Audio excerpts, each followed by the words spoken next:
விடலால வாயிலாய் விழுமியார்கள் நின்கடல் பாடலால வாயிலாய் பரவ நின்ற பண்பனே காடலால வாயிலாய் கவாலி நீழ்க டிம்மதில் குடலால வாயிலாய் குடலால வாயிலாய் குழாயதென்ன கொள்கையே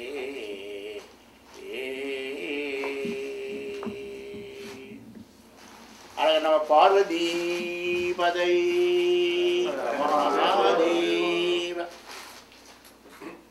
சிவனை செல்வர்களே, நாம் கடைசியாக சந்தித்த நாள் 3/8. நாம் நம்முடைய சிந்தனையை 2 தொகுப்பாக வைத்துக் கொண்டிருக்கிறோம்.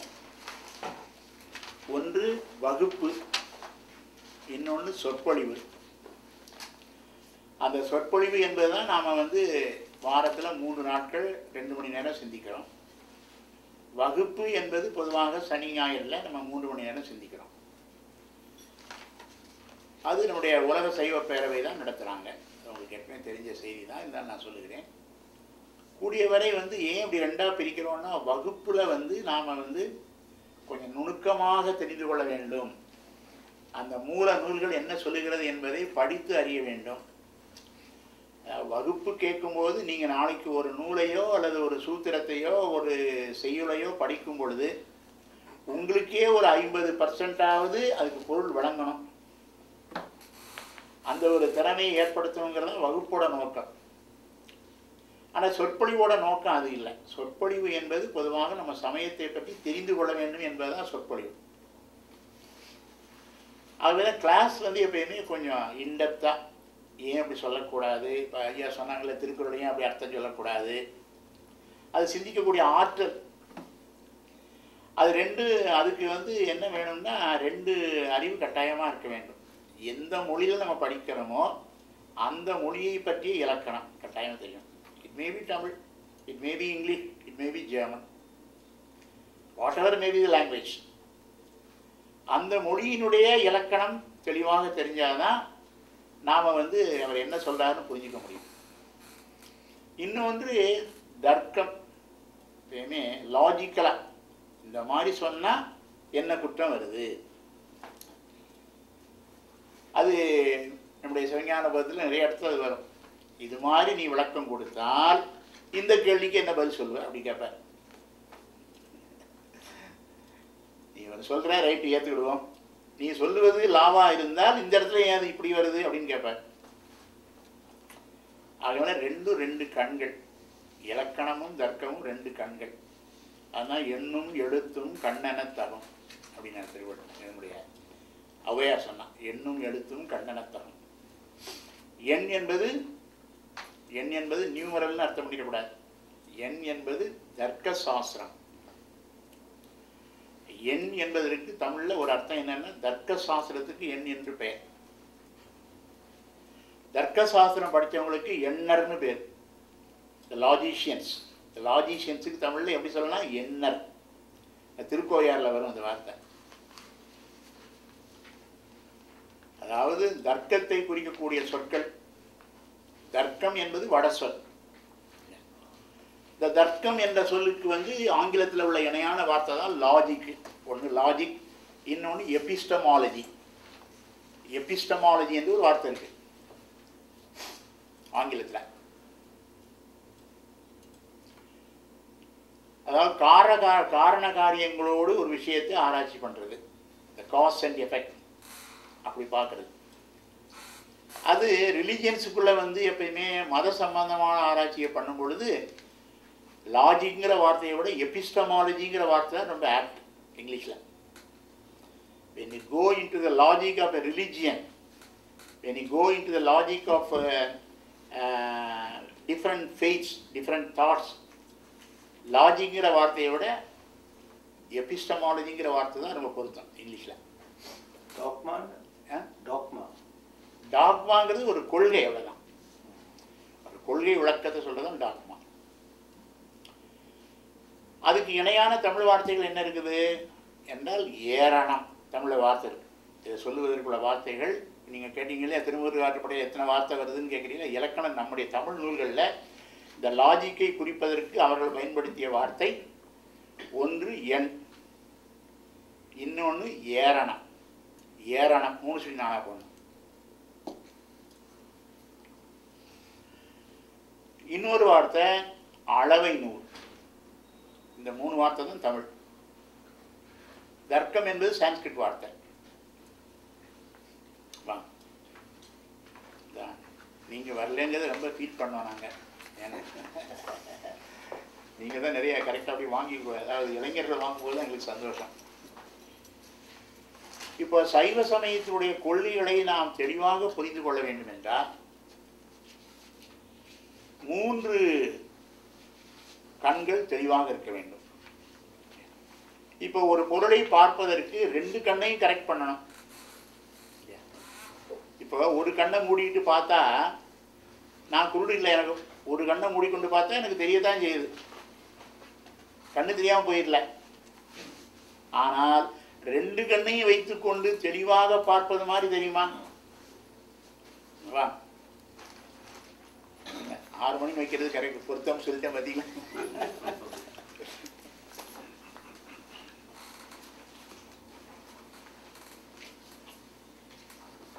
இந்த வார்த்தைகள்லாம் அதை திருவள்ளுவர் அதனால தான் சொன்னார், எண் என்ப ஏன எழுத்தென்ப இவ்விரண்டும் கண்ணென்ப வாழும் உயிர்க்கு.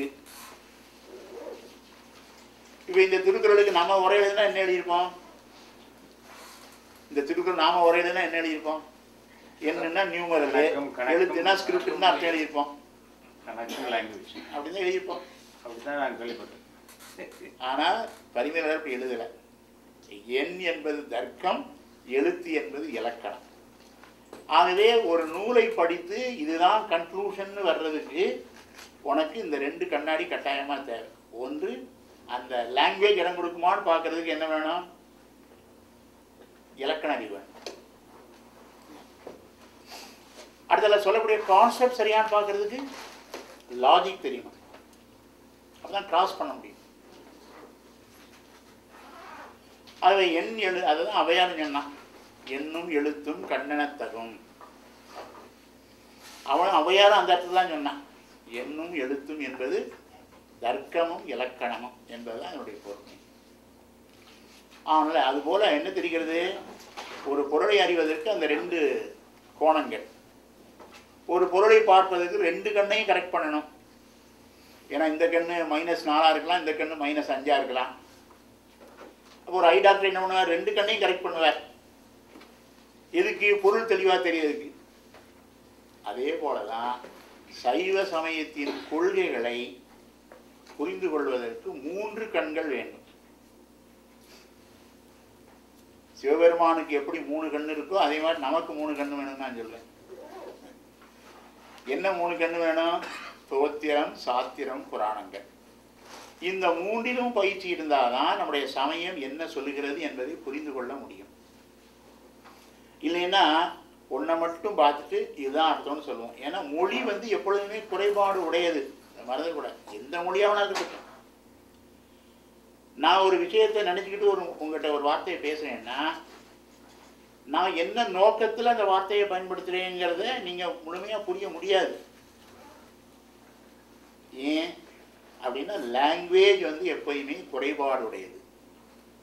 அதில் நிச்சயமாக மிஸ்டேக் வரும். 100% பிடிக்க முடியாது. இப்போ சயின்ஸில் எதுக்கு ப்ராக்டிக்கல் வைக்கிறாங்க?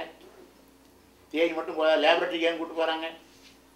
தியரி அப்ளை பண்ணி பார்க்கணும்ல. அதுபோன்று நமக்கு சைவத்தில் என்ன வச்சாங்க? 3 கண்கள். அதான் தோத்திரங்கள், சாத்திரங்கள், புராணங்கள். இந்த இப்போ நமக்கு பொதுவாக சைவ சமயத்தினுடைய கொள்கை விளக்கது. அதனால தான் பெரியவங்க என்ன வச்சாங்கன்னா, திருமுறைகளுக்கு சாத்திரத்தில் பயிற்சி இல்லாமல் அதற்கு பொருள் சொல்லக்கூடாதுன்னு வச்சது காரணமும் அதுதான். சாத்திர பயிற்சி இல்லாமல் தேவாரத்துக்கு இந்த அர்த்தம், திருவாசகத்துக்கு இந்த அர்த்தம் நீ சொல்லாத அப்படின்னு சொல்லி வச்சாங்க. ஏன்னா அது புரிகின்றவன் ஒருத்தன் சொன்னால், பாரதியாருடைய பாட்டு ஜாதிகள் இல்லை அடி பாப்பா, பாரதியாருடைய பாட்டு. இந்த பாட்டில் பாரதியார் என்னடா சொல்கிறாருன்னா, அவன் சொன்னான், பாரதியார் என்ன சொல்கிறாரு தெரியுமா, பாப்பாவுக்கு ஜாதி இல்லை பெரியவங்களுக்கு ஜாதி இருக்குன்னு சொல்கிறாரு. ஜாதிகள் இல்லையடி பாப்பான்னு சொன்னார், பாப்பாவுக்கு ஜாதி இல்லைன்னாரு. அப்போ என்ன அர்த்தம், பெரியவங்களுக்கு ஜாதி உண்டுன்னு அர்த்தம். இதுதான் என்னன்னு கேட்டால், அவர் இன்டென்ஷனை பிடிக்கல பாரதியாருடைய. ஏன்னா மொழியை மட்டும் பிடிச்சா அதுதானே அப்படி தான் வருது, அப்படி அர்த்தம் சொன்னால் ஒன்றும் தப்பு இல்லை. இது போல தான் நம்முடைய நோஷன்ஸை கொண்டு ஏற்றி பார்க்கறது. அது திருமுறைகளில் நிறைய இடத்துல இப்படி வரும். அது அப்பப்போ நான் வரும்போது சொல்லி காட்டுறேன். அன்றைக்கி சொன்னீங்க ஒரு தேவாரத்துக்கு எப்படி அர்த்தம் பண்ணணும்னு நான் சொன்னேன் இல்லையா. அதில் இது ஏன் 3 பிரிவாக வச்சாங்க அப்படின்னு கேட்டிங்கன்னா, இந்த 3 ஒவ்வொரு விதமாக எக்ஸ்பிரஸ் பண்ணோம். இப்போ கெமிஸ்ட்ரி ஒரு விதமாக சொல்லுது, ஃபிசிக்ஸ் ஒரு விதமாக சொல்லுது. அப்போ இன்னொரு விதமாக சொல்லுதா போனால், அதாவது தேவாரத்திற்கு, அதாவது சாத்திரங்களில் பயிற்சி இல்லாமல் திருமுறைகளுக்கு அர்த்தம் சொல்லுவது என்பது எதற்கு சமானம்? நான் இன்னைக்கு மாடர்ன் மெத்தடில் சொல்கிறேன். அது பெரியவங்க சொல்லி வச்சது, அது நான் எடுத்த முடிவில்லை. சாத்திரங்கள் பயிற்சி இல்லாமல் திருமுறைகளுக்கு பொருள் சொல்லாத அப்படின்னா, அது இன்னைக்கு அது புரியலை. அது நான் என்ன சொல்கிறேன்னா, அனாட்டமி தெரியாமல் சர்ஜரி பண்ணாத. டாக்டர்கள் இருக்காங்க, அனாட்டமி தெரியாமல் சர்ஜரி பண்ணால் என்ன ஆகும்? 3 வரக்கூடிய வருங்கால டாக்டர் ஒருத்தர் இருக்காரு. Without knowing the anatomy how a surgery can be done? இல்லையா? இப்போ அனாட்டமி தெளிவாக இருந்தால் தானே, இல்லை இந்த நரம்புக்கு அந்த நரம்பை கட் பண்ணி விட்டுருவியே.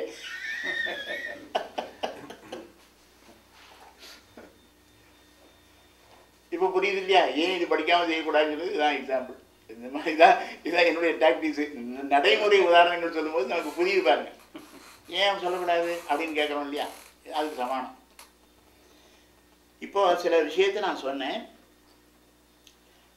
திருமுறைகள் எப்பொழுதுமே திருமுறைகளில் கற்பனை இருக்கும்.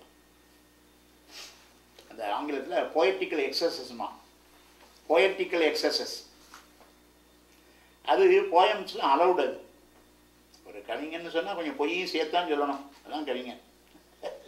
லிட்ரேச்சர் இது பெர்மிட்டட்.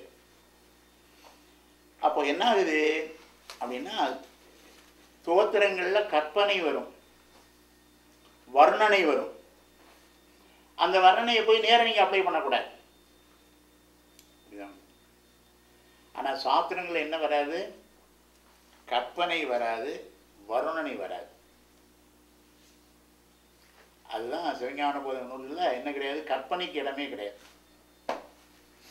இப்போ கம்பர் தான் இல்லை ரொம்ப கெட்டிக்காரன், கற்பனைக்கு கம்பன்.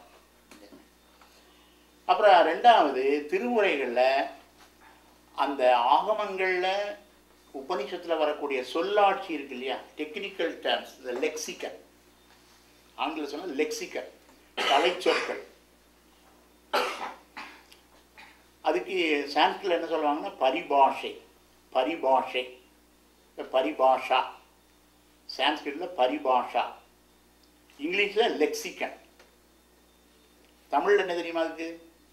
நமக்கு எப்பயுமே அதுதான், இங்கிலீஷ் தெரியும், சான்ஸ்கிரிட் தெரியும், தமிழ் கேட்டால் தான் தெரியாது. அதுதான் நமக்கு தெரிஞ்சுக்கல. அதுக்கு தமிழில் என்ன பேருனா குழுவுக்குறின்னு பேர். குழுவுக்குறி, குழுவுக்குறி, அளவிட போகணும். கு ழு அப்புறம் ஒரு ஊ, அளவிடை. குழுவுக்குறி அதுக்கு அதுதான் அதான் சொல்கிறோம். ஆனால் கலைச்சொற்கள்ங்கிறது சரியான தமிழ் இல்லை.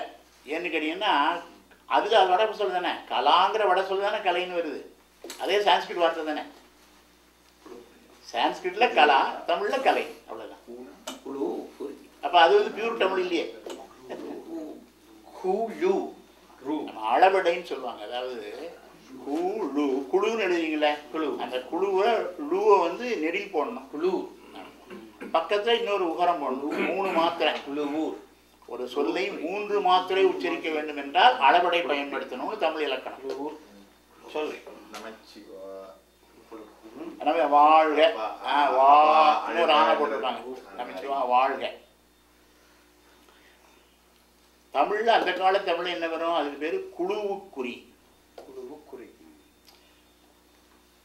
அதெல்லாம் வச்சிருக்காங்க நம்ம கிட்ட. ஆனா இன்னைக்கு தமிழ்னு சொல்லி நம்ம எங்கேயோ இருக்கிறோம். திருமுருகாற்றுப்படையை பற்றி சிறப்பா சொல்றீங்க. திருமுருகாற்றுப்படையிலேருந்து ஒரு வார்த்தை சொல்றேன், எத்தனை பேருக்கு புரியும்? தமிழ் தான். அந்த நடையை இன்னைக்கு யாராவது புரிஞ்சிக்க முடியுமா? வேறுபல் துகிலின் நுடங்கி அகில் சுமந்து ஆற முழுமுதல் உருட்டி வேரர் பூவுடை அலங்கு சினை புலம்ப வேர் வீண்டு விண்பொரு நெடுவரை பருதியிற் தொடுத்த தன் கமல் அலர் இறாள் சிதைய நண்பல ஆசினி முதுமுதை கலாவ மீவிசை நாக நறுமலர் உதிர யூகமொடு மாமுக முசுக்களை பனிப்ப பூணுதல் இரும்பிடி குளிப்ப வீசி பெருங்களிற்று முத்துடை வான்கோடு தளி தத்துற்று நண்பொன் மணிநிலம் கிளற பொன்கொடியா வாழை முழுமுதல் துணிய தாளை இளநீர் விழுக்குலை உதிர தாக்கி கரிக்கொடி கருந்துணர் தூய பொறிப்புற மடநடை மலவுடன் வெறி கோழி வயப்பட இரிய கேளடு இரும்பனை வெளிட்டின் புன்சா என்ன குருவு வைரியாக்கை குடாடி ஒளியம். தனித்தமிழ்ல பேசியிருக்கேன்.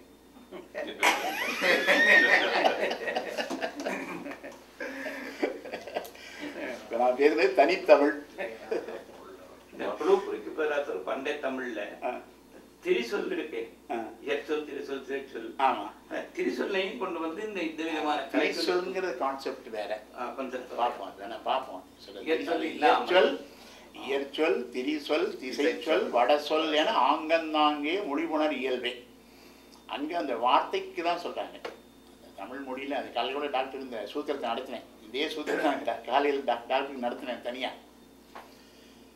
ஆகையினால அது மொழி என்பது அந்த கால மாறுபாட்டில் சில மாறுதல் அடைந்து கொண்டு தான் போகும். அது வந்து பெரிய ஆச்சரியம் இல்லை. தனித்தமிழ் என்று சொன்னால் எத்தனை வட சொற்கள் பேங்க. கருணாநிதிக்கிற வார்த்தையே தமிழ் கிடையாது. தமிழ்ங்கிறார் அவர் பேரே தமிழ் இல்லையே. கருணாநிதிங்கிறதுக்கு தமிழ் எப்படி வரணும்? திருக்குறள்ல கருணைங்கிற வார்த்தைக்கு தமிழ் என்ன சொல்றாரு?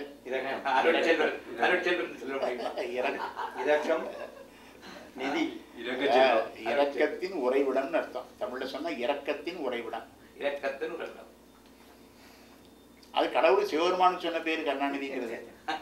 இவருக்கு சொன்ன வச்சுடா. இந்த கருணாநிதி பறக்காதுக்கு முன்னாடியே நாவலை எழுதிக்கிறார் இந்த வார்த்தையை. பரம கருணாநிதியாக சிவபெருமான் எழுதுவார். அவர் எழுதுற காலத்தில் இந்த கருணாநிதி பறக்கவே இல்லை. அங்க நிதினா ஃபைனான்ஸ் அர்த்தம் இல்லை. அந்த இடத்துல நிதினா ஃபைனான்ஸ் அர்த்தம் இல்லை. நிதினா வேற, நிதினா வேற. நிதினா ஃபைனான்ஸ். நிதி அப்படின்னா ஸ்டோர் ஹவுஸ்னு அர்த்தம். நிதி ஸ்டோர் ஹவுஸ். நிதி இந்த தானா வந்து அந்த தானா வேற, இந்த தானா வேற. சமஸ்கிருதத்துல 4 தா இருக்கு. நிதி அதாவது நிதி வேற ஒன்றும் இல்லை. NIDHI போட்டீங்கன்னா அர்த்தம் வேற. அப்படி சொன்னா புரியுதுல்ல? NIDHI போட்டா எப்படி வரும்? DHI போட்டா எப்படி வரும்? ரெண்டு வித்தியாசம் இருக்குல்ல. பணம் நிதி. அதுதான் டி. நிதின்னு சொன்னாதான் ஃபைனான்ஸ். நிதி அப்படின்னு சொன்னா ஸ்டோர் ஹவுஸ். அதாவது கருணா என்பது கருணை. தமிழ்ல கருணாங்கிறது தமிழ்ல கருணைன்னு வருது.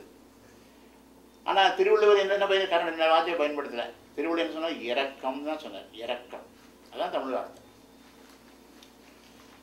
திருவள்ளுவரே நீங்க பார்க்கலாம். நிறைய தமிழ் அவரே சொல்லி கொடுத்துடுறாரு. பாருங்க, குறள் ஓவியம் எழுதுறாரு. தாம் பேரு வடமொழின்னு தெரியல அவருக்கு. எல்லாம் அப்படிதான்.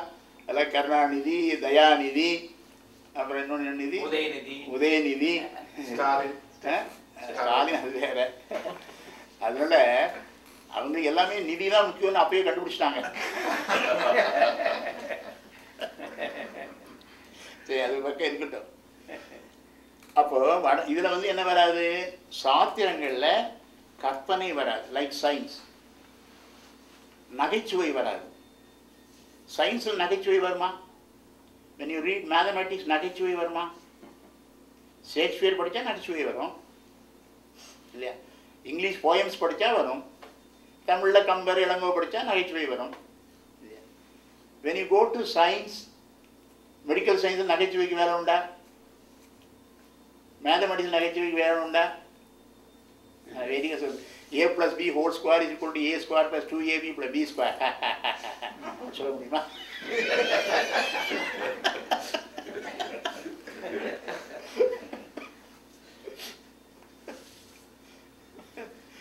Then in laughter was science.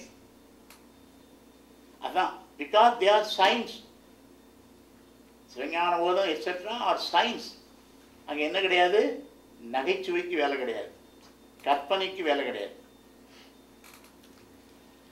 திருமுறைகளில் பரிபாஷை lexicon கலைச்சொற்களை பற்றி தொடங்கினீங்க. அப்புறம் ரெண்டாவது திருமுறைகளில் கலைச்சொற்கள் வராது. ஆனால் சிவஞான போதத்தில் கலைச்சொற்கள் வரும். சாஸ்திரங்கள் ஃபுல்லாக கலைச்சொற்கள் வரும். இந்த கலைச்சொற்களுக்கு தான் எங்கேயோ போயிட்டோம். அதான் புழுவுக்குரிய அதுன்னு சொல்லிட்டு போனோம். கலை அப்படிங்கிற சொல்லே கலைங்கிற சொல்லே தமிழ் கிடையாது. கலா அப்படிங்கிற சான்ஸ்கிரிட் வார்த்தை ஐகார ஈடுபட்டு கலைன்னு வருது, அவ்வளோதான். ஏன் இந்த மொழி ஆராய்ச்சி கலை பிளஸ் ஆச்சாரம் கலாச்சாரம்னு தான் நம்ம சொல்கிறோம். அப்படி வருமா? தமிழில் புணர்ச்சி வருமா? தமிழில் கலை என்பது தமிழ் சொல்லாக இருந்து ஆச்சாரம் என்பது தமிழ் சொல்லாக இருந்தால் தமிழ் இலக்கணத்தின்படி எப்படி புணரும்? கலையாச்சாரம் தான் வரணும். அப்படி வரலையே. அப்ப என்ன தெரியுது? that itself shows it is not Tamil. அந்த வடமொழியில் ஆகார ஈறு தமிழ்ல ஐகார ஈறு வரும் என்பது இலக்கணம். சீதா சீதை. வடநாட்டில் போனீங்கன்னா சீதைன்னு சொல்ல மாட்டான், சீதான்னு தான் சொல்லுவாங்க. சீதா. அந்த சீதா என்ற ஆகார ஈறு தமிழ்ல என்ன பண்ணுது? ஐகார ஈறு பெற்று அம்பிகா அம்பிகை. அம்பிகா ஒரு அவனுக்கு, நமக்கு அம்பிகை.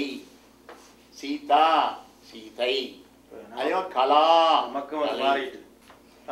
வந்து அந்த வட சொற்கள் தமிழிலே வரும் பொழுது எப்படி வரும் என்று ஒரு இலக்கணம் இருக்கு. இப்போ உதாரணமாக சொல்ல பாருங்க. இப்போ ஜீசஸ்ன்னு வருது, தமிழ் பைபிள் எப்படி வருது? ஜீசஸ்ன்னு வருதா? அப்போ அது வேற ஆளையா குறிக்குது. இங்கிலீஷ் பைபிளில் இயேசுன்னு வருமா? இஏஎஸ்யூனா வருது இங்கிலீஷ் பைபிளில். இங்கிலீஷ் பைபிளில் இஏஎஸ்யூ இயேசுனா வருது, ஜீசஸ் தானே வருது. அப்போ ஜீசஸ்ன்னு எழுதிக்கணும். நீ ஏன் இயேசுன்னு எழுதுற? இயேசுன்னு எழுதுற. அது கரெக்டு. அவன் பண்ணது கரெக்டு. ஏன்னா நாவலரில் பண்ணி கொடுத்துருக்காரு, தப்பு பண்ணுவார் அவரு. நாவலருக்கு தப்பு தெரியாதா? பண்ணி கொடுத்தவர் நாவலர் தானே. அவ்வளவு சில பேருக்கு அப்படி சொல்றதுனால ஒரு இல்ல ஆக்சுவலா ரெக்கார்ட்ல வராது. இல்ல ஒரு வகையில கரெக்ட். ஏன்னு கேட்டா அதாவது அவங்க அவர் சொல்லி கரெக்ட் தான் ஒரு வகையில. அவங்க டிரான்ஸ்லேட் பண்ணும்போது என்ன போட்டாங்கன்னா பை நாவலர்னு அவங்க போடலை, டிரான்ஸ்லேட்டட் பை ஃபாதர் பார்சிவல்னு தான் அவங்க கொடுத்துருக்குறாங்க. அது ஒன்றும் தப்பு இல்லை. பட் நமக்கு திரைமறைவில் நடந்தது என்ன? Percival was tutored by Navalar. Navalar did not like it. அந்த பார்சிவல் ஃபாதர் பார்சிவல் இவர்கிட்ட தமிழ் படித்தான் அந்த பாதியை. அதனால என்ன பண்ணாரு? இவருடைய அசிஸ்டன்ஸா மேஜர் ஒர்க் இவர் பேர் தான், மேஜர் ஒர்க் இவர் தான். ஆனால் போடும்போது என்ன போட்டுட்டாங்க? நாவலர்னு அவன் போடலை டயசிஷனில். அவன் என்ன சொன்னான்? By father Percival. அப்போ இங்கிலீஷ் பைபிள் என்ன இருந்துச்சுன்னா ஜான் விக்லிஃப். அது யார் தெரியுமா? இங்கிலீஷில் எழுதுனா யார் தெரியுமா? John Wycliffe. அந்த ஜான் விக்லிஃப் பண்ண இங்கிலீஷ் டிரான்ஸ்லேஷனை இவர் தமிழ் பண்ணாங்க. அவ்வளோதான். ஒரிஜினலாக ஹீப்ரூலேருந்து லாட்டினில் எழுதினவன் தான் Saint Jerome. Saint Jerome was a translator from Hebrew to Latin. John Wycliffe was a translator from Latin to English. And English to Tamil வந்து ஃபாதர் பார்சிவல் தான். நாவலர்னு வரல, அவன் ரெக்கார்டில் வராது. அது ஒன்றும் இல்லை. தென்னிந்திய திருச்சபை ஆயராக இருந்தவர் சபாபதி குலேந்திரன் வந்து அவர் தன்னுடைய தமிழ் வேதாகமத்தின் வரலாறு என்ற புத்தகத்தில் இந்த வேதாகமம் ஆதியில் பதிக்கப்பட்டது மற்றது டிரான்ஸ்லேஷன் எழுதும்போது ஆரம்பனுடைய டிரான்ஸ்லேஷன் குறிப்பிட்டு மற்ற டிரான்ஸ்லேஷனோட ஒப்பிட்டு எழுதியிருக்கிறார் அந்த புத்தகத்தில். அதை ஒரு கமிட்டி போட்டு, நான் சொன்னேன் இல்லையா, ஒரு கமிட்டி போட்டு டிசைட் பண்ணாங்க. அதை வந்து டயசிஸ்லேருந்து ஒரு கமிட்டியை போட்டு தான் டிசைட் பண்ணாங்க. அதில் என்ன ஆச்சரியன்னு கேட்டிங்கன்னா, அன்றைக்கி சொன்ன இன்னொரு புதிய செய்தி. அது என்னன்னு கேட்டிங்கன்னா, இந்த டயசிஸ்லேருந்து போட்ட கமிட்டியில் ஒரு 4-5 டிரான்ஸ்லேஷனாக ப்ளேஸ் பண்ணாங்க. அதில் எந்த தமிழ் டிரான்ஸ்லேஷன் சரின்னு சொல்கிறதுக்கு ஒரு குழுவை ஃபார்ம் பண்ணாங்க. அந்த குழுவுக்கு தலைமை தாங்க ஒரு ஐயர் தான், மழவை மகாலிங்க ஐயர். மழவை மகாலிங்க ஐயர் தான் அங்கேயும் வர்றாரு. அதில் ஒத்துக்கிட்டவரும் ஒரு சைவர், கடுமையான செய்வர். மழவை மகாலிங்கர் தான் பெரிய புராண தமிழில் அச்சு போட்டவர். அது பெரிய வரலாறு. சரி, அதுவே நம்ம சைட் ட்ராக்ல போக வேண்டாம், நம்ம சைடு நின்றுடும். இதெல்லாம் தேவை ஐயா, இதெல்லாம் தேவை, இதெல்லாம் வழியாக கொண்டு வேண்டி இருக்கு. அதாவது நமக்கு வந்து தெரிஞ்சிக்க வேண்டியதான். அது சைட் சப்ஜெக்ட்னாலும் இம்பார்ட்டன்ட் சப்ஜெக்ட் தான். நம்மளை என்லைட்டன் பண்ணிக்கணும். We have to be enlighten. இல்லைன்னா என்ன பண்ணுறோம், மிஸ்பிரபகாண்டாவுக்கு நம்ம அடிமையாகிடுறோம். இல்லை, ஒரு மிஸ்பிரபகாண்டாவை கேட்டோம்னா இது உண்மையாக இருக்குமோ அப்படின்னு நினச்சிக்கிறோம். ஆக இன்னொன்று என்ன, ஸ்டெப் பை ஸ்டெப். அதாவது தோத்திரங்களில் வந்து ஸ்டெப் பை ஸ்டெப் வராது. அதாவது ஒரு பாட்டில் ஞானத்தை பேசுவார், இன்னொரு பாட்டில் அடுத்த பாட்டில் சரியே பேசுவார். திருமுறைகளில் அப்படி வரும், விரவித்தான் வரும். ஞானத்துடைய யோகியை பற்றி பேசுவார், சரியை பற்றி வரும் அடுத்த பாட்டு. அப்போ என்ன, சிலபஸ் மெத்தடில் வராது. ஆனால் இங்கே எப்படி வரும், சிலபஸ் மெத்தட். இது கற்றபின் இது கற்க, அந்த மெத்தடில் தான் இது போகும் சாஸ்திரம். சிலபஸ் மெத்தட் சொல்ல போனால் சிலபஸ் மெத்தட். அப்புறம் இந்த அளவை நூலின்படி சிந்தித்தல், தர்க்க சாஸ்திரத்தின் அடிப்படையில் பொருள்களை விளங்க வைத்தல் என்பது சாஸ்திரங்களில் மட்டும்தான் வரும். இதெல்லாம் தோத்திரங்களில் வராது நான் சொல்றேன். அதாவது what are all the special features which are not in தோத்ராஸ். நான் பேசுவது அதுதான். தோத்திரங்களில் இந்த ஃபீச்சர்ஸ் வராது, ஸ்பெஷல் ஃபீச்சர்ஸ். சாத்திரம்னு சொல்லக்குள்ள அளவை நூல்னு சொல்லலாம். தமிழ் அளவை நூல் சொல்ல முடியாது. அது சாத்திரம்னா சயின்ஸ்னு தான் அர்த்தம். இங்கிலீஷ் சாத்திரம் தமிழில் சொல்லுவாங்க. தமிழில் சொல்லுவாங்க புகழ் நூல்கள். சாத்திரம் புகழ் நூல்கள். சாத்திரத்துக்கு பொருள் நூல். பொருள் நூல். சாத்திரத்துக்கு தமிழ் வந்து பொருள் நூல், தோத்திரத்துக்கு தமிழ் வந்து புகழ் நூல். சாத்திரம் மட்டும் எல்லாரும் ஜோதிடத்தை தான் நினைப்பாங்க. ஆமாம், அது உங்க ஸ்ரீலங்கா, எங்க தமிழ்நாட்டில் அப்படி கிடையாது. அப்படி கிடையாது. இங்க ஸ்ரீலங்காவில் சாத்திரம்னா ஜோதிடம்னா ஆகிப்போச்சு, என்னன்னு தெரியல. அதே போல வருத்தம்னா இங்கே டிசீஸ்னு அர்த்தம். இங்க அப்படிதானே இருக்கு. ஸ்ரீலங்காவில் வருத்தம்னா டிசீஸ் இல்லை, அப்படிதான். நாங்கள் அப்படி அர்த்தம் சொல்றது இல்லையே. நாங்கள் கவலைப்படுறதா வருத்தம். உண்மையில பாத்தீங்கன்னா நோய் அப்படிங்கிறது அது வழக்காறு, அது வேற. அது வந்து உலக வழக்க போய் நம்ம கன்ஃபியூஸ் பண்ண முடியாது. செய்யுள் வழக்கு வேற, உலக வழக்கு வேற. நாங்க ஸ்பெஷலா சொல்லுவோம் மன வருத்தம் உண்டு, கவலை என்ன, வருத்தம்னாலே மன வருத்தம்னு அர்த்தம். இங்க வந்து அப்படி வருது. அதே போலதான் தமிழ்ல வந்து நோய் என்று சொல்வதற்கு டிசீஸ்னு அர்த்தம் கிடையாது. தமிழ் இலக்கியம் படிச்சீங்கன்னா நோய்னு சொல்றோம். நோய்னா டிசீஸ்னு அர்த்தம் கிடையாது தமிழ்ல. நோய் என்றால் வருத்தமுறுதல், துன்புறுதல்னு அர்த்தம். நோய் அதுக்கு பகுதி வந்து நோ தான். No pain, pain. அது it may be due to disease also. ஆனால் மற்ற வார்த்தைக்கு நோ தான். அதான் நோதல். நோன்னு சொன்னாலே வருத்தம் தான். இந்த யகரமே வேண்டியதில்லை. நோ அப்படின்னு சொன்னாலே வருத்தம் தான். யகர சாயி அவ்வளோதான். இப்போ ஊன், அது மாதிரி ஊன்னா ஃப்ளஷ் இல்லையா. ஆனால் தமிழ் இலக்கணத்தில் என்னன்னு கேட்டால் அந்த நகரம் வேண்டியதில்லை. நகரம் இல்லாமே ஊ அப்படின்னு சொன்னாலே ஃப்ளஷ் தான். அந்த நகரம் வந்து என்ன, சாரியை அவ்வளோதான். ஊன்னு சொன்னாலே ஃப்ளஷ். அது நகரம் சேர்ந்து ஊன்னு வரலாம். அதே மாதிரி நோன்னு சொன்னால் வரும் நோ, அது யகரம் வரும் நோய். அதே மாதிரி ஆன்னு சொன்னாலே பசு தான். ஒரு நகரம் சேர்ந்து ஆன்னு வரலாம். தமிழில் சிறப்புனா நெட்டெழுத்து 7 ஓரெழுத்து ஒரு மொழியாகும், குற்றெழுத்து 5 மொழி நிறைவிலவே. அதை விளக்குனா அது ஒரு 1/2 மணி நேரம் ஆகும். பிணி என்று தான் சொல்லணும். பிணி பிணி பிணினா பிணிங்கிறது கூட இன்னொன்று கட்டுதலும் வரும். அதாவது அது வந்து இதில் வரும்போது நவுனில் வரும்போது வியாதி, ஆனால் வெறுப்பில் வரும். பிணிங்கிற வெறுபாவும் வரும். அப்போ கட்டுதல்ங்கிற அர்த்தம். பிணித்தல். சும்மா வருமோ, சும்மா வருமோ பிணி கிடைக்கும். ரெண்டாவது சாத்திரங்களில் வந்து தோத்திரங்களில் ஒரு விஷயத்தை மறுக்கும் பொழுது ரீசனிங் சொல்ல மாட்டாங்க. இப்போ சமணர்களை எல்லாம் மறுக்கிறார். அதுபோல் தமிழ்நாட்டில் சில சாங்கியத்தை மறுப்பார், சில இடத்துல வந்து பதஞ்சலியை மறுப்பார். பதஞ்சலியவே மறுக்கிறாங்க. ஏன்னா பதஞ்சலி வந்து யோக நூல் செஞ்சவர் தான். ஆகவே அந்த பதஞ்சலியை வந்து அந்த அப்படி மறுப்பாங்க. அந்த மாதிரி மறுக்கிற இடங்கள்ல என்ன சொல்லுவாங்க, ஏன் அவரை மறுக்கணும்னு தோத்திரத்தை சொல்ல மாட்டாங்க. ஆனால் சாத்திரத்தில் ஒரு மறுப்பு வந்தால் ஏன் மறுக்கணும்னு ரீசனிங்கோட சொல்லுவாங்க. இது ஒரு வேறுபாடு. இன்னொரு வேறுபாடு உபனிஷத்து ஆகமா டெர்மினாலஜி. இந்த உபனிஷத்தில் வரக்கூடிய வார்த்தைகள் இருக்கு பாருங்க, அந்த வார்த்தைகள் தோத்திரங்களில் அதிகமாக வராது. கூடிய வரைக்கும் இப்போ அத்வைதங்கிற வார்த்தை எங்கேயாவது வருதா? அத்வைதம் தான் இம்பார்ட்டண்ட்டு. அத்வைதங்கிற 12 தமிழ் எங்கேயாவது வருதா? வராது. ஏன்னா அது உபனிஷத் டெர்மினாலஜி. சச்சிதானந்தம் வருதா? இந்த இளைஞர் நிறைய பேர் சச்சிதானந்தம் பேர் வச்சுக்கிறாங்க இல்லையா? சச்சிதானந்தங்கிறது என்னது? உபனிஷத் டெர்மினாலஜி. 12 திருமணம் சச்சிதானந்தம் எங்கேயாவது வருதா? வராது.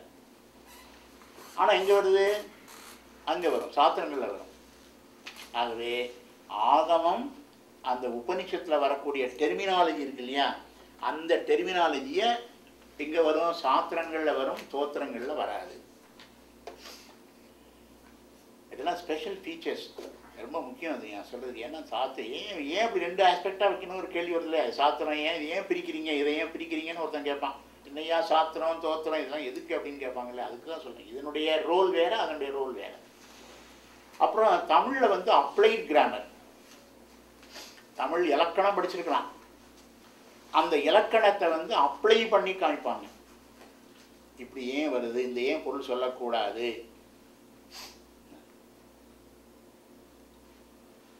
அதை நான் படித்த இலக்கணத்தை அப்ளை பண்ணி பார்க்கறது.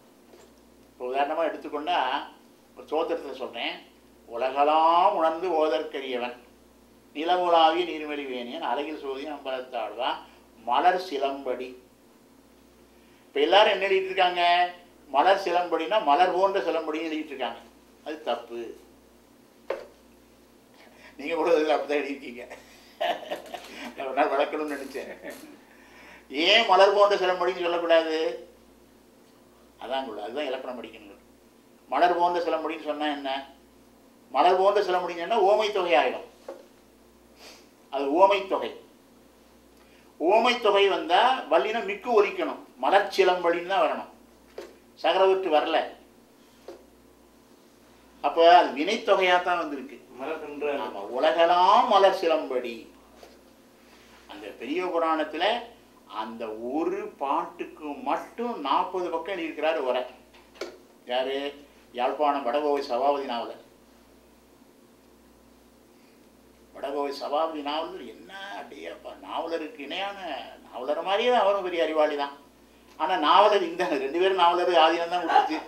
எங்கள் திருவாடுதுறை ஆதீனம் தான், திருவாடுதுறை ஆதீனம் 15வது சன்னிதானம் தான் நாவலருக்கு, ஆரம்ப நாவலர் கொடுத்தது. அதுக்கடுத்த 16வது சன்னிதானம் தான் இவருக்கு கொடுத்துச்சு.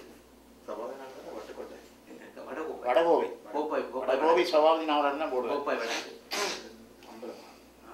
அவரு அந்த பெரிய புராணத்தில் இந்த உலகலாங்கிற ஒரு பாட்டை எடுத்துக்கொண்டு 40 பக்கம் வர 40 பக்கம். ஏன் இப்படி சொல்லக்கூடாது? ஆனால் அவருடைய தமிழ் வந்து ரொம்ப உயர்ந்த நடை. நாவலர் தமிழ் கொஞ்சம் எளிய நடையாக இருக்கும். சபாபதி நாவலர் நடை வந்து ரொம்ப, அதாவது அது இயற்கையாகவே அந்த உயர்ந்த நடை இருக்கணும். திராவிட பிரகாசிகளை தான் வருது நான் சொல்கிறேன். ஆனால் அருமையான நூல்கள் அதெல்லாம் படிக்கும்போது தான் நம்மளுடைய அறிவு வந்து ஷார்ப்பனாகும். இவ்வளவு சமாச்சாரம் இதுக்குள்ளே இருக்கான்னு. அப்போ உலகெல்லாம் மலர் சிலம்படி, அது வினைத்தொகை. இந்த உலகமெல்லாம் உன்னுடைய திருவடியிலிருந்து மலர்கின்றன, அப்படி அர்த்தம். இந்த உலகலாம் என்பது ரெட்டுற மொழிதல். அது ஒரு தனி கிளாஸ். அந்த உலகலாங்கிற ஒரு பாட்டுக்கு மட்டும் 1 மணி நேரம் விளக்கம் சொல்லலாம். அது ஒரு தனி கிளாஸ் வச்சுருவோம்.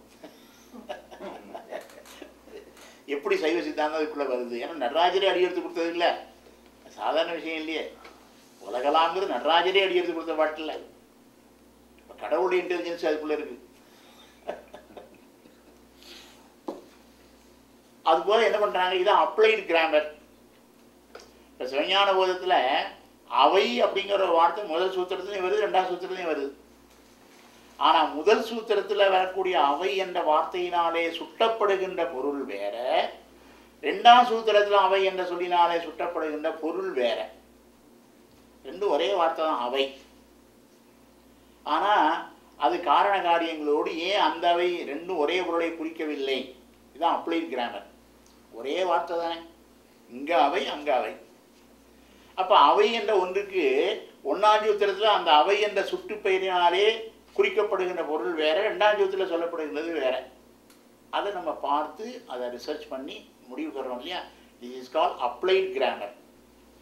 கிராமர் அப்ளை பண்ணுறீங்க. அந்த அப்ளைட் கிராமர் வந்து எங்கே வராது? ஸ்தோத்திரங்களில் வராது, சாத்திரங்களில் தான் வரும். அப்புறம் இதுவரை ஒரு 7 சொல்லியிருக்கேன், இன்னும் சொல்கிறேன், இன்னும் சொல்லிகிட்டே போகலாம். எக்ஸ்கியூஸ் மீ சார், அந்த அவை என்ன, அந்த என்ன ரெண்டு மீனிங்? அது நடத்து ரெண்டாவது நடத்த போகும்போது கேளுங்க. இன்னைக்குள்ள டாபிக் எட்டு போயிடும் இல்லையா?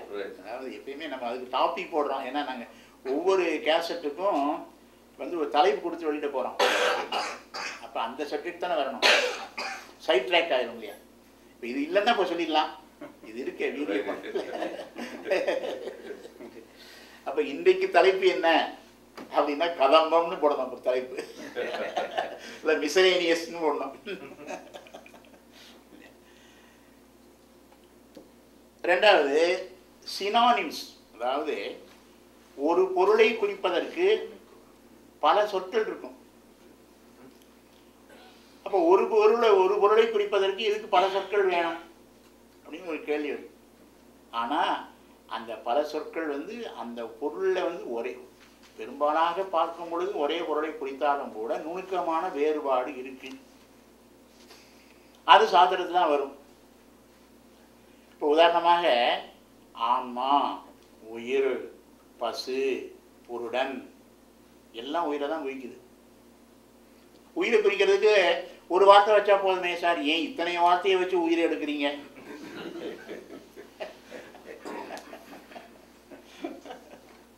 மொழியினுடைய பண்பு சிறப்பு இல்லை. அங்கே என்னன்னா ஒரே பொருளை பொதுவாக குறித்தாலும் கூட நுணுக்கமான வேறுபாடு உள்ள இருக்குன்னு அர்த்தம். எல்லா சொல்லும் பொருள் குறித்தனவே. எப்பயுமே எல்லா மொழிக்கும், தமிழ் மொழிக்கும் இல்லை இது இல்லை, எந்த மொழிக்கு எடுத்தாலும் அப்படிதான்.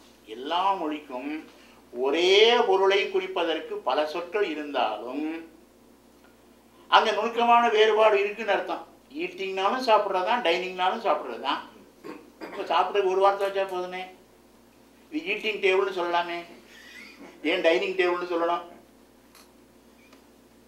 Can you not say eating table? why you are saying dining table? sit down. அங்கே என்னன்னா dining is a civilized form of eating. அதான் சொல்ல போறீங்க. ஈட்டிங்னா மிருகங்கள் சாப்பிட்ற மாதிரி சாப்பிட்றதா ஈட்டிங்.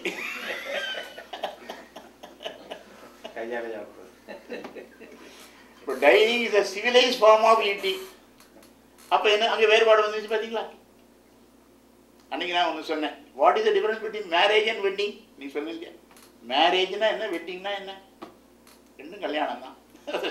மேரேஜ்னா கல்யாணம், வெட்டிங்னா திருமணம். ஒருத்தர் மேரேஜ்னா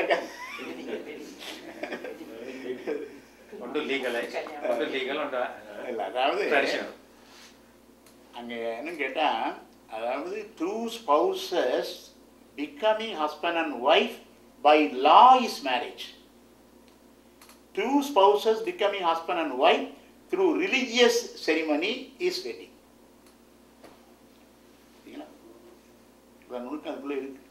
இதுக்கு ரெண்டு வார்த்தை ஒன்று போதும், ஒன்று எடுத்து அடிச்சுலேருந்து ஒன்று மேரேஜை வை, இல்லை வெட்டிங்கை வை. இதுக்கு ரெண்டு வார்த்தையை வச்சு போடுறேன். இது மாதிரி நீங்கள் இங்கிலீஷில் வந்து சினானிம்ஸ்னு இப்போ போடுறாங்க. இப்போ சினானிம்ஸை கூட எடுத்துருங்க. எதுக்கு இவ்வளோ அர்த்தம்? இப்போ ஆக்ஸ்போர்டில் போனீங்கன்னா இங்கே டிக்ஷனரிங்கிறான். இப்போ இதில் போனாலும் அப்படி தான். dictionary.com போனீங்கன்னா whether you want dictionary or you want encyclopedia or you want thesaurus கேட்குதேன். எதுக்கு? சினானிம்ஸ்லாம் ஒரே வார்த்தையை வச்சுக்கோன்னா அதேமாதிரி இங்கிலீஷில் ஒரு 50% வார்த்தை அடிபட்டு போயிடும். எதுக்கு இவ்வளோ ஒக்காபுலரி? சிந்திப்பாங்க. அப்போ there must be a reason.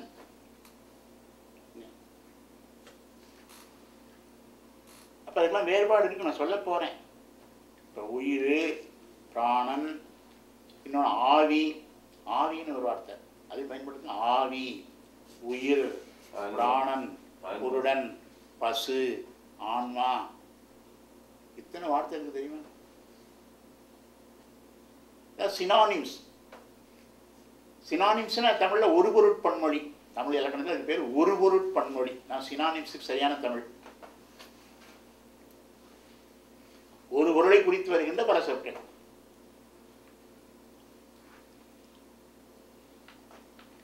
அப்போ தேர் இஸ், இப்போ நான் சொன்னேன் 2 வார்த்தை உங்களுக்கு தானே சொன்னேன். Dining and eating, marriage and wedding. இப்போ ஒரு டிஃபரன்ஸ் இருக்கா இல்லையா? ஜெனரலாக ஒரு ஒற்றுமை இருந்தால் கூட உள்ளுக்குள்ளே இன்னொரு ஏதோ ஒரு இல்லை இருக்குது உள்ள. அதே போல தான் கடவுளை, அதுவும் எல்லாத்துக்கும் கடவுளை குறிப்பை பாருங்க. பிரம்மம், சிவம், சக்தி, பதி, இவ்வளவு கடவுளை தானே குறிக்கு. சச்சிதானந்தம், அது கடவுள் தான். சச்சிதானந்தம் கடவுள் தான் குறிக்குது. முனைவன், முனைவன், முனைவன்கிறது ஆமாம், அது தொல்காப்பியத்தில் முனைவன்கிற ஒரு காரணத்துக்காக கொடுக்குறார். ஆனால் பெரும்பாலும் முனைவன்கிற சொல் வந்து சாத்திரத்தில் வராது, இலக்கியத்தில் வராது. ஆனால் சாத்திரத்தில் வர்றது நான் சொல்கிறேன். சாத்திரத்தில் சிவம், பதி, சக்தி, பிரம்மம், தத், சச்சிதானந்தம், இப்படி பல சொற்கள் கடவுளை குறிப்பு இத்தனை சொல். அப்போ இவ்வளவு என்ன பண்ணுதுன்னா ஒவ்வொரு ஆஸ்பெக்டை குறிக்குது. அதுக்குள்ள வேறுபாடு இருக்குன்னா இருக்குது.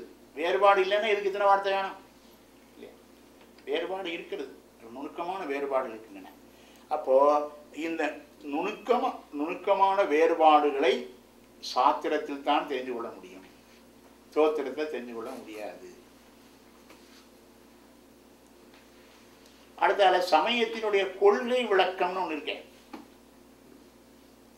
நம்ம சமயம் என்ன, கடவுளை பற்றி என்ன சொல்கிறது, உலகத்தை பற்றி என்ன சொல்கிறது, உயிரை பற்றி என்ன சொல்கிறது அப்படின்னு சொல்றதுக்கு அதான் கொள்கை விளக்கம். அந்த கொள்கை விளக்கம் என்பது தோத்திரங்களை வைத்துக்கொண்டு சொல்ல முடியாது. இப்ப பல திருமுறை பாடல்ல இருந்து பல தேவாரங்கள் எடுத்துக்கொண்டு அதுல சொல்ற இலக்கணத்தை இயேசுநாதர் கூட அப்ளை பண்ணி காட்டலாம், அல்லாவுக்கு அப்ளை பண்ணி காட்டலாம். அவருக்கு அந்த குணங்கள்லாம் இருக்கு, சொல்லலாம் இல்லையா? அது இன்னும் கொஞ்சம் படித்தவங்க கொஞ்சம் விளையாட்டு பண்ணுறவங்க நிறைய விளையாட்டு பண்ணலாம். அப்போ என்ன தெரியுது, அந்த சொற்கள் தெரிஞ்சால் போதாது, சமயத்தினுடைய கொள்கை விளக்கம். எதை நீங்கள் கடவுள் என்று கூறுகிறீர்கள், எதை உயிர் என்று சொல்கிறீர்கள், எதை பிரபஞ்சம் என்று சொல்கிறீர்கள், எதை மாய் என்று சொல்கிறீர்கள், அந்த கொள்கை விளக்கம் எங்கே வரும்? திருமுறைகளில் வராது. ஆனால் திருமுறைகளில் சொல்லன்னு அர்த்தம் இல்லை, திருமுறையில் சொல்லியிருக்கிறாங்க. ஆனால் you cannot find out.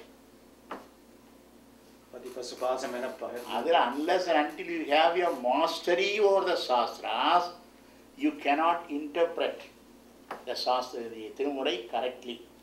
And also you cannot be able to answer to a question raised by others in the Tirumurai. ஆகையினால அந்த சாஸ்திரங்கள் அந்த வகையில் கொள்கை விளக்கத்தை செய்யுது. இன்னொன்று அடுத்த ஒரு வேறுபாடு என்னன்னா, இந்தியாவில் தோன்றிய தர்சனங்கள் 6 தர்சனங்கள். அந்த 6 தர்சனங்கள், அந்த தர்சனங்களை பற்றிய விளக்கம் திருமுறைகளில் வராது. இப்போ சாங்கியம், யோகம், அப்புறம் நியாயம், மீமாம்சை, இதெல்லாம் தர்சனங்கள் என்று பெயர். இந்த தர்சனங்கள்லாம் என்னன்னு கேட்டால் ஒரு செட்டன் லெவலுக்கு நமக்கு அக்செப்டபிள் அது தர்சனம். ஆனால் ஹையர் லெவலுக்கு போகும்போது சில இடத்துல அது அக்செப்ட் பண்ண 100% அப்படியே நம்ம அப்ளை பண்ண முடியாது. இப்போ சாங்கியம், சாங்கியம் ஒரு முக்கியமான இந்தியன் பிலாசபியில் முக்கியமான ஒரு அங்கத்தை பெறுவது சாங்கியம்.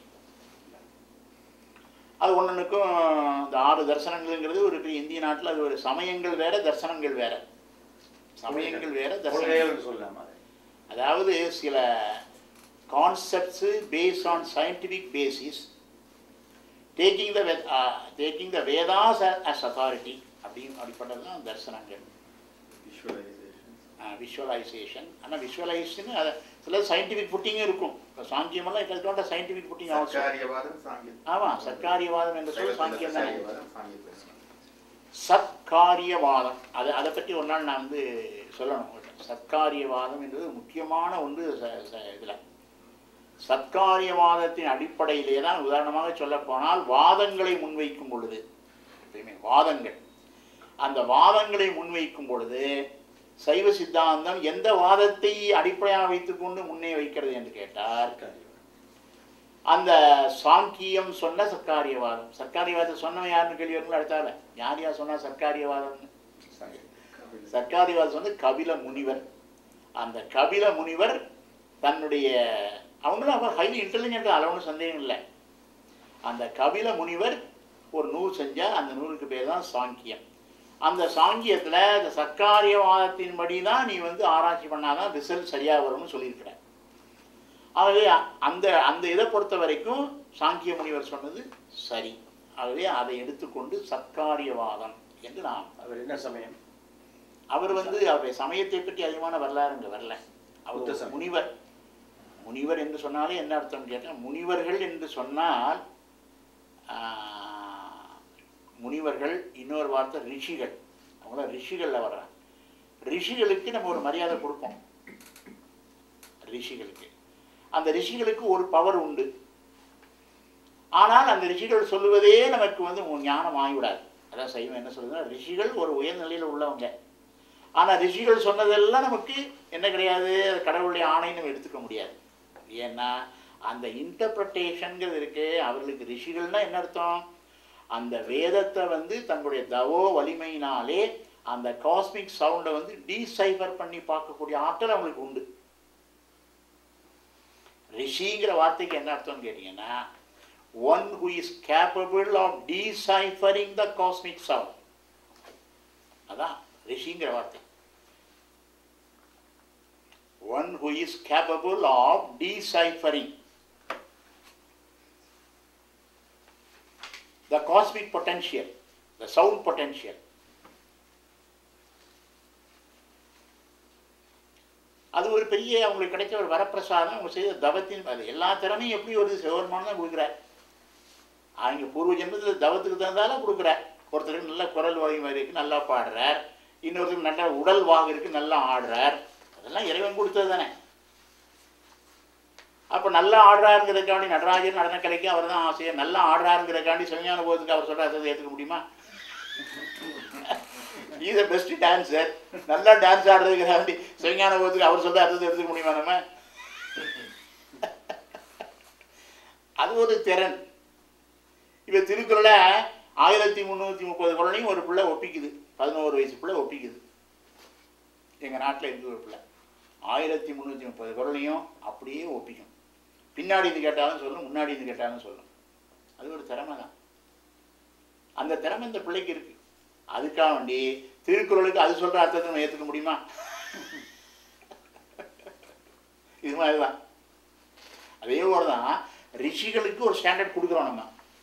அந்த ரிஷிகள் அவர்கள் வணங்கத்தக்கவர்கள். ஆனால் அந்த ரிஷிகளுடைய முடிவு இருக்கு பாருங்க, ஞானத்தை பற்றி வரும்பொழுது அவர்கள் சொன்ன ஃபைண்டிங்ஸ் நாட் கன்க்ளூசிவ். ஆகவே இந்த சர்க்காரியவாதத்தை அடிப்படையாக கொண்டு தான் சைவ சித்தாந்தம் அமைந்திருக்கிறது. அது நான் அன்றைக்கே சொன்ன மேற்கோள். அதுக்கு எங்கே ப்ரூஃப் இருக்குது? அதாவது சர்க்காரியவாதத்தின் அடிப்படையில் தான் சைவ சித்தாந்தம் தன்னுடைய கொள்கையை நிறுவுகிறது. இப்போ ஞானிகள் வந்து எதுக்காக அதை சொல்கிறாங்கன்னு சொன்னால், அவங்க கடவுளை பார்த்தாச்சு, அவங்க பாட்டு வேலை முடிஞ்சு அவங்க பாட்டு போயிட்டு இருக்கலாம். ஏன் அவங்க சொல்கிறாங்க அப்படின்னு கேட்டால், நம்ம நெறிப்படுத்தணுங்கிற ஒரு கடமைக்கு தான் நம்மகிட்ட சொல்கிறாங்க. அவங்களுக்கு ஒன்றும் லாபம் இல்லை. அவங்க சொல்லி எதாவது ஆக போதா அவங்களுக்கு? இல்லையா? நால்வர்களுக்கோ நம்ம சமயக்குறளோ சந்தானக்குறளுக்கோ நமக்கு சொல்லி அவங்களுக்கு எதாவது ஆக போதா? ஒன்றும் இல்லை. ஆனாலும் என்ன செய்கிறாங்க, நம்மை நல்வழிப்படுத்த வேண்டும் என்பதற்காக நமக்கு சில உபதேசங்களை பண்ணுறாங்க. அவ்வளோதான். உங்களை நீங்க எங்களுக்கு பண்றீங்க. இது சைவம் மட்டும்தான் ஏற்றுக்கொண்டிருக்கா? இதை சர்க்காரிய இல்லை, நிறைய இந்தியன் பிலாசபி நிறைய ஏற்றுக்குவாங்க. சர்க்காரியத்தை ஏற்றுக்கிறது. வேதாந்தம் ஏற்றுக்கொள்ளவில்லை. வேதாந்தம் ஏற்றுக்கொள்ளல. அவங்க வாதத்துக்கு சர்க்காரியவாதம்னு பேர் இல்லை. ஒவ்வொரு வாதத்துக்கும் ஒரு பேர் கொடுத்துருக்காங்க. அதனால் அதை சொல்வார். எங்கே இருக்குன்னு கேட்டிங்கன்னா சிவப்பிரகாசம் 99ன்னு போட்டுருங்க. சர்க்காரியவாதத்தின் அடிப்படையில் தான் சைவ சித்தாந்தம் தன்னுடைய கொள்கையை நிறுவுகிறது. சைவ சித்தாந்தம் ப்ராஜெக்ட்ஸ் அப்படிங்கிற projects it's metaphysics on the basis of சர்க்காரியவாதம். எங்கே சொல்கிறாரு? சிவப்பிரகாசம் 99ல் சொல்லிடுறாரு. ஆனால் அவங்க சொல்லியாச்சுன்னா அவ்வளோதான்.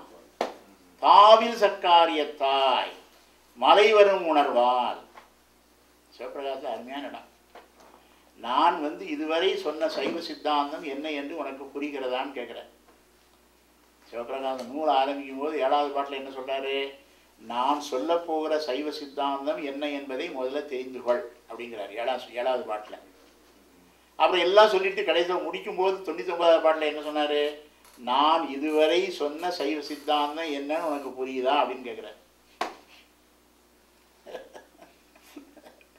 அப்போ சொல்லும்போது என்ன சொல்றாரு? நில உலகாயதாதி நிகழ் சிவாத்துவிதா அந்தத்து கொலவினர் அளவளவா கொள்கையதாகி. பாட்டு எடுத்தீங்களா? உடனே பார்த்தீங்கன்னா டாக்டர் எல்லாம் ப்ரூஃப், அதுதான் அவ்வளோ பெரிய பை வச்சிருக்கிறாரு எல்லா அத்தாரிட்டியோட. அதாவது அந்த காலத்தில் அருணந்தி சிவாச்சாரியார் இப்படி தான் பண்ணாராம். அந்த காலத்தில் அருணந்தி சிவாச்சாரியார் ஒரு ஊருக்கு வர்றாருன்னா பின்னாடி 30-40 வண்டியில் ஏடுகள் வருமா. ஏடுகள். அவருக்கு என்ன கேட்டால் சகல ஆகம பண்டிதர். ஆகமத்தில் என்ன சந்தேகம் கேட்டாலும் எங்கே இருக்குன்னு சொல்லுவார். அதனால் அதுக்கு பின்னாடி நிறைய ஏடுகளை ஏற்றி கொண்டு வண்டிகள் பின்னாடி வருமா. ஏன்னா பெரிய நடமாடும் பல்கலைக்கழகம்னு இப்போ சொல்கிறாங்களா, அதுபோல் சகல ஆகம பண்டிதர். உடனே ஒருத்தர் படித்தவர் கேள்வி கேட்கும்போது சொல்லணும் இல்லையா? அப்போ சொல்லுவாரா, இந்த மாதிரி சொல்லியிருக்கேன் இந்த ஆகமத்தில் அப்படின்னா, ஏட நீ சொன்ன மாதிரி சொல்லலை பார், ஏட்ட காட்ட வேண்டாம். இப்போ என்ன மெமரி பவர் இருக்கணும் பாரு, எவ்வளோ மெமரி இருக்கணும். அதான் அறிவினுடைய உச்சத்துக்கு போனவர், அறிவோட உச்சம், கிளைமாக்ஸ். ஆனால் அப்படிப்பட்டவர் என்ன பண்ணுறாரு? மெய்கண்டாரை பார்த்தோன்னே தான் அது என்ன தெரியுது? அறிவு வேற ஞானம் வேற அப்படின்னு அப்போதான் தெரியுது. அறிவு வேற ஞானம் வேற. அவ்வளவு பெரிய ஆளுக்கு பாருங்க, அவங்க மெய்கண்டாருடைய அப்பாவுக்கே ஒரு குருநாதர், அப்பேற்பட்ட ஆளவர். ஆகினால அப்படி வருமா, வண்டிகள் ஏடுகள்லாம் வருமா, அப்படி சகலாம வண்டிதர்னு பேர் வாங்கணும். ஆனால் மெய்கண்டாரை பார்த்த உடனே என்னாச்சு அவருக்கு? தான் படித்த கல்வியெல்லாம் ஒன்றும் பிரயோஜனம் இல்லை, கடவுளை காண்பதற்கு அது உதவாது என்பதை புரிந்து கொண்டார். உடனே அவருக்கு சீடராகிற. என்ன ஆச்சரியம் பாரு, ஆசிரியருக்கு வயது 5, மாணவருக்கு வயசு 95. ஏன் வாத்தியாருக்கு வயசு 5, மாணவருக்கு வயசு 95. அப்படி சந்திக்கிறாங்க. முதல் சந்திப்பில் இவருக்கு 5 வயசு, அவருக்கு 95 வயசு. அப்படி சந்திக்கிறேன். அதுக்கப்புறம் பார்த்தீங்கன்னா வாழ்க்கையை பார்த்தீங்கன்னா மெய்கண்டார் முத்தி அடைஞ்ச பிறகு தான் அவர் முத்திக்கு போகிறார். அது வேற. சந்திக்கும் போது இவருக்கு 5, அவருக்கு 95. ஆனால் முதல்ல இந்த உலக வாழ்வை நீத்தவர் யாருன்னா இந்த கலந்தானே போயிருக்கணும் முதல்ல. அது போகல. மெய்கண்டார் முத்தி அடையும் போது அவருக்கு சமாதி வச்சுட்டு தான் இவர் போறார். அப்ப ஞானத்துக்கு என்ன இல்லை? வயது இல்லை. ஞானத்திற்கு வயது இல்லை என்பதற்கு உதாரணம். அந்த அந்த ஸ்காலர்ஷிப் அப்படிங்கிறத wisdom scholarship, whatever name you may call it, but jnana is something different. இந்த ஞானம் என்ற வார்த்தைக்கு இங்கிலீஷ் ஈக்குவலண்ட் என்னன்னு கேட்டால் ஈக்குவலண்ட் தான், நோசிஸ். அதுதான் அதுக்கு நியரஸ்ட் ஈக்குவலண்ட். ஆனால் இந்த சொல்ல இந்த அர்த்தம் ஃபுல்லாக வராது. Not a satisfactory equivalent. ஆகவே இந்த சாத்திரங்கள் என்ன வருது? அதர் ஸ்கூல்ஸ் அந்த கொள்கை விளக்கம் வரும்பொழுது அந்த தர்சனங்களை பற்றி, இந்திய நாட்டிலே தோன்றிய தர்சனங்கள் மொத்தம் 6. அந்த தர்சனங்கள் என்ன சொல்லுகிறது? இப்போ யோகத்தை பற்றி பேசும்போது என்ன சொல்லுவாரு? பதஞ்சலி சொன்ன யோக சூத்திரத்தின்படி நீ கடவுளை பார்க்க முடியாதுன்னு அதை மறுத்துற. ஓரளவுக்கு பதஞ்சலி சொல்லிட்டு வராரு. அப்புறம் வரும்போது என்ன சொன்னாரு? பதஞ்சலி சூத்திரத்தின் பதஞ்சலி சொன்னார யோகம், அந்த யோகத்தின் வழியாக கடவுளை பார்க்க முடியுமான்னு முடியாதுன்றார் அருண் சிவாச்சாரி. அப்போ ஓரளவுக்கு உடன்படுறாங்க, ஓரளவுக்கு போகும்போது அந்த யோகத்தினால அடைய முடியாது. பதஞ்சலிங்கிற பேர்னால 3 பதஞ்சலி இருக்கிறாங்க, அது தெரிஞ்சுக்கிடுங்க. யோக சூத்திரம் செய்த பதஞ்சலி வேற. அதான் இன்னைக்குள்ள யோகாலாம் அதுதான். எங்கள் இந்தியாவில் வந்து ஒரு பெரிய இயக்கம் இன்னைக்கு வந்து ஏகப்பட்ட ஒரு இதில் வருது. இந்த இயக்கத்துக்கு பேர் ஆர்ட் ஆஃப் லிவிங்னு பேர். நீங்கள் கேள்விப்பட்டிருக்கீங்க. ஸ்ரீ ஸ்ரீ ஸ்ரீ ரவிசங்கரா சங்கர் மகரிஷி மகேஸ்வரி இல்லை இல்லை, வேதாந்த மகிழ்ச்சிக்கு வாழ்க வளமுடன். இது இந்த திருவண்ணாமலையிலிருந்து வந்த ஜங் இல்லை இல்லை, இவர் வேற. இவர் பெங்களூர்ல தான் குவார்டர்ஸ் இருக்கு. அந்த அந்த இயக்கத்துக்கு பேர் ஆர்ட் ஆஃப் லிவிங், வாழும் கலை. ஸ்ரீ ஸ்ரீ ஜெய்சங்கர் வரும், சங்கர் ரவிசங்கர். ஸ்ரீ ஸ்ரீ ஸ்ரீ வேதாந்திரிக்கு வந்து வாழ்க வளமுடன். ஆமாம், அது வாழ்க வளமுடன். இவருடைய இயக்கம் பெங்களூர்ல இருக்குது. உலகம் பூரா இன்னைக்கு பெரிய பெரிய ஆட்கள்லாம் அவருக்கு டிசைபிள்ஸ் ஆகிருக்கிறாங்க. நல்லா தமிழ்லையும் நல்லா பேசுவார், இங்கிலீஷும் நல்லா பேசுவார், ஹிந்தியிலும் நல்லா பேசுவார். வேதாத்திரி மகரிஷிக்கு தமிழில் தான் பேசுகிறீங்க, இங்கிலீஷும் தெரியாது, ஹிந்தியும் தெரியாது. இவருக்கு அப்படி இல்லை. இவருக்கு வந்து ஹிந்திலையும் பேசுவார், இங்கிலீஷ்லேயும் பேசுவார், தமிழ்லையும் பேசுவார். உலக புகழ்பெற்றவர். அவர் என்ன பேஸில் சொல்கிறாருன்னா எல்லாம் பதஞ்சலி யோகம் தான். பதஞ்சலியுடைய யோக சூத்திரத்தை அடிப்படையாக வைத்துக்கொண்டு தான் அவருடைய டீச்சிங்ஸ் போகிறாங்க. அவர் யோக சூத்திரத்தை செய்த பதஞ்சலி வேற. ஆனால் சிதம்பரத்தில் தரிசனம் பண்ணுறார் இல்லையா, மண்டு தொழுத பதஞ்சலி, அவர் வேற. அவர்தான் திருமூலருடைய கிளாஸ்மேட் அவர். ஏன்னா திருநந்திதேவத்திலே தீட்சை பெற்ற 8 பேர்ல அவர் ஒருத்தர். இன்னொரு பதஞ்சலி இருக்கார், அதுதான் பாணினி சூத்திரத்துக்கு பாடியம் செய்த பாணினியர், அவர் வேற. இந்த பாணினி தான் அது ரொம்ப முக்கியமான ஒரு சான்ஸ்கிரிட்ல, நமக்கு தமிழில் எப்படி தொல்காப்பியமோ அதுபோல வடமொழியில பாணினி. அந்த பாணினி செய்த சூத்திரத்தை வந்து கிட்டத்தட்ட 3998 சூத்திரமா என்னும். அது அந்த நூலுக்கு பேர் அஷ்டாத்தியாயின்னு பேர். அஷ்டாத்தியாயி அதான் அஷ்டாத்தியாயி. அந்த 8 அத்தியாயங்களை உடையதுன்னு அர்த்தம். அந்த அஷ்டாத்தியாயி என்ற நூலுடைய ஆசிரியர் தான் பாணினி. அந்த பாணினியுடைய சூத்திரத்துக்கு வார்த்திகம் பண்ணவர் தான் வரருசி. அவர் வார்த்திகம் பண்ணார். அதுக்கு பாஷ்யம் பண்ணவர் தான் பதஞ்சலி, அவர் வேற. So there are 3 Patanjali. ஞாபகம் சொல்லுங்க, 3 பதஞ்சலி. இந்த 3 பதஞ்சலியில் மிகவும் உயர்ந்தவர் யாரு? மந்து தொழுத பதஞ்சலி தான் உயர்ந்தவர். ஏன்னா அவர் தான் கைலாய பரம்பரை.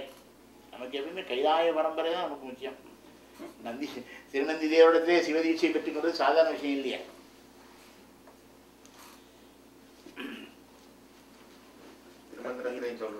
தற்காலத்துல தற்சமயத்துல ஞானம் பெற்றவே இருக்கணுமா இந்தியாவிலேயோ? இருக்கிறாங்க, இல்லையா சொல்ல முடியாது. பட் ஆனால் ஞானம் பெற்றவர்கள் நம்ம ஐடென்டிஃபை பண்ண முடியாது. எப்பொழுதுமே ஞானிகள் எப்படி இருக்காங்கன்னு ஐடென்டிஃபை பண்ணுறதுக்கு நாம் அதுக்கு மேலே நம்ம இருக்கணும் இல்லையா. ஆக சாஸ்திரத்திற்கும் தோத்திரங்களுக்கும் உள்ள சில நுட்பமான வேறுபாடுகளை நாம் சிந்தித்து கொண்டு வருகிறோம். இன்னொன்று சாஸ்திரத்தில் என்ன வரும்னு கேட்டிங்கன்னா, இந்தியாவில் தோன்றிய அதர் ஃபெய்த்ஸ், சமணம், பௌத்தம், சாங்கியம் போன்ற அந்த ஃபெய்த்ஸ், அதனுடைய பார்வையில் எப்படி சைவ சித்தாந்தத்தை நாம் வந்து சொல்கிறோம் அப்படிங்கிறதும் வரும். பரவக்கம் சுபக்கம். இந்த பரவக்கம் 2லேயும் வரும். பரவக்கத்தில் வந்து out and out other philosophies தான் பரவக்கம். சுபக்கத்தில் வரும்போதும் சைவ சித்தாந்தத்தை சொல்லும்போதும் என்ன சொல்லுவாருன்னா, சில இடங்களில் அந்த அதர் ஃபெய்த்ஸையும் அங்கேயும் ரெஃபர் பண்ணுவார். அது 2க்கும் இன்டென்ஷன் வேறம்பார். அது கூறியது கூறல் ஆகாதுன்னு சொல்லுவார். அது ஒரு பெரிய விஷயம். கூறியது கூறல்னு சொல்ல முடியுமா? அது அங்கேயும் சொல்லிட்டு இங்கேயும் சொல்ல வேண்டிய அவசியம் வந்து கூறியது கூறல் ஆயிருமான்னா கூறியது கூறல் ஆகாது அப்படிங்கிறது சுவாமி வந்து நிறுவுவார். ஏன்னா ஒரு பர்டிகுலர் பாயிண்ட் வரும்போது இந்த இடத்துல எப்படி சைவ சித்தாந்தம் வேறுபடுங்கிறது சொல்ல வேண்டியது வருதே. அதுக்காண்டி சுபக்கத்திலையும் பரவக்கம் சொல்லுவேன் சில இடங்கள்ல. அப்போ நமக்கு என்ன தெரியுதுன்னா, அந்த அதர் ஃபெய்த்ஸ் இருக்கு இல்லையா, என்ன கேட்டால் நமக்கு வந்து மூல நூல்களை படிக்காமல் விவாதம் பண்ணக்கூடாது என்பது ஒரு மரபு அந்த காலத்தில். நீ பகவத்கீதையை பற்றி பேசணும்னா சம்ஸ்கிருதம் பகவத்கீதையை படிச்சிருந்தாதான் you are eligible to argue. சும்மா ஐ ரெட் டிரான்ஸ்லேஷன் அப்படின்னா அதெல்லாம் அது வந்து ஸ்காலர்ஸ் ஒரு மரபு என்னன்னா மூல நூல்களை படித்திருக்க வேண்டும். அது இல்லாமல் டிரான்ஸ்லேஷனை படிச்சுட்டு ஆர்கியூ பண்ணக்கூடாது. பகவத்கீதையை பேசினா கண்டிப்பாக சான்ஸ்கிரிட் படிச்சிருக்கணும். அந்த 600 ஸ்லோகத்தையும் சம்ஸ்கிருதத்தில் படித்தாதான் நீ பகவத்கீதையில் வந்து கேட்குற கேள்விக்கு நீ பதில் சொல்வதற்கு தகுதி உண்டு உனக்கு. அதே போல தான் நமக்கு வந்து என்ன கேட்டால் தமிழில் மூல நூல்கள் கட்டாயமாக தெரிந்திருக்க வேண்டும் என்பது ஒரு மரபு. அந்த காலத்தில் இந்த மரபை பின்பற்றினாங்க. அந்த மூல நூல்கள் படிப்பதற்கு அதற்கென்றே மகாவித்வான் மீனாட்சிதனுடைய சரித்திரத்தில் வருது. தண்டி அலங்காரங்கிற ஒரு நூல். இந்த தண்டி அலங்காரங்கிற நூல் வந்து சொல்லக்கூடிய ஒரு பரதேசியன் தான். அவன் தண்டி அலங்காரத்தை அப்படி படித்து வச்சிருக்கான். அது அலங்கார சாஸ்திரம். அது தண்டி அலங்காரம். அதான் தமிழில் அணி இலக்கணம். நம்ம தமிழில் அணின்னு சொல்கிறோம் இல்லையா, அதுதான் வடமொழியில் அலங்காரம். அந்த அலங்கார சாஸ்திரத்தை படித்தவன் அப்படி ஒருவர் இருக்கிறான். அவன் ஒரு பரதேசியாக திரிகிறான். அவனிடத்து கற்றுக்கொள்ள வேண்டும் என்பதற்காக மகாவித்வான் மீனாட்சுந்தரம் பிள்ளை அவனை தேடி பிடிச்சி அவன்கிட்ட போய் தண்டி அலங்காரத்தை சந்தேகம் கேட்டான். இவ்வளவுக்கும் அவன் பரதேசி, சுருட்டு குடிப்பான். அவனுக்கு ரொம்ப பிடித்தமானது சுருட்டு. அதில் மகாவித்வானே சுருட்டு வாங்கிட்டு போய் அவனுக்கு கொடுத்து படித்தார். அதாவது பாண்டியன் சொல்லால உற்றுளி உதவியும் உருபொருள் கொடுத்தும் பிற்றை நிலை முனியாது கற்றல் நன்றே.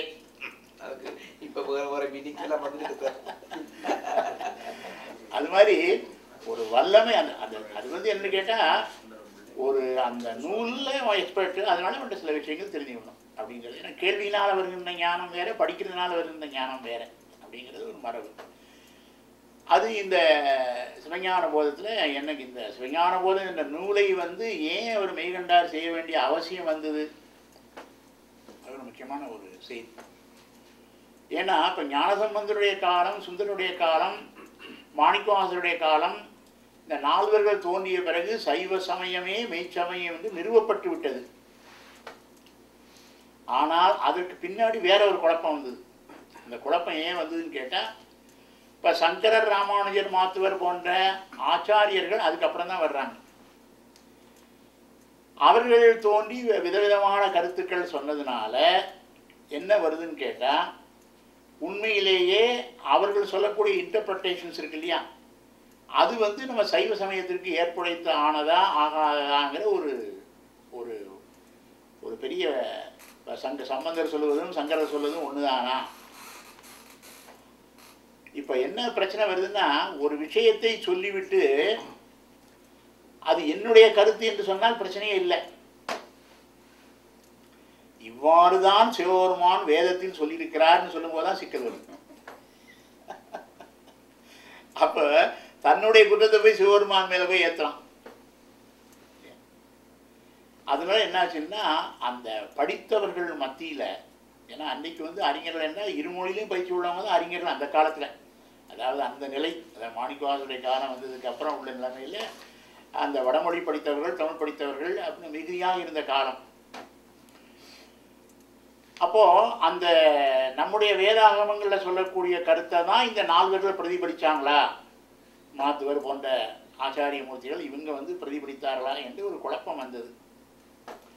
ஆகினால தான் என்னன்னு கேட்டால், சிவபெருமான் வந்து, அது நான் வேடிக்கையாக சொல்வேன், சிக்கல் யாருக்கு வந்ததுன்னா சிக்கல் சிவபெருமானுக்கு வந்ததுங்க. ஏன்னு கேட்டால் அவர் பார்க்குறார், என்னடா நம்ம சொன்ன வேதத்துக்கு இப்படி அர்த்தம் சொல்லிட்டு இருக்காங்க. அவர் என்ன தெரியுதுன்னா, எந்த காலத்தையும் தப்பா அர்த்தம் சொல்றவங்க இருப்பாங்கன்னு தெரியுது.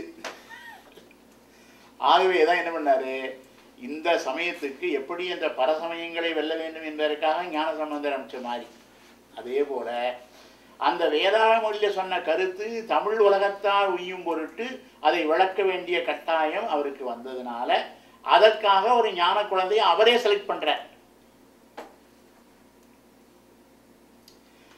அது ஒரு திருவிளையாடல்னு சொல்லணும். நீங்க சொல்லுமா ஒரு திருவிளையாடல். ஏன்னு கேட்டா, அவருக்கு என்ன சொல்லிட்டாங்க, அச்சுத கலப்பாளருக்கு, உமக்கு இனிமே பிள்ளையே பறக்காதுன்னு டிக்ளேர் பண்ணியாச்சு. ஆனா அவர் என்ன பண்றாரு, தன்னுடைய குருட்ட போய் கேட்கிறார், இது மாதிரி எல்லாம் சொல்றாங்க, இப்பதான் ஊர்ல இருக்க ஜோதிடக்காரன்லாம் உனக்கு இனிமே பிள்ளையே பிறக்காதுன்னு சொல்றானே, என்ன பண்றதுன்னு பார்த்தார்.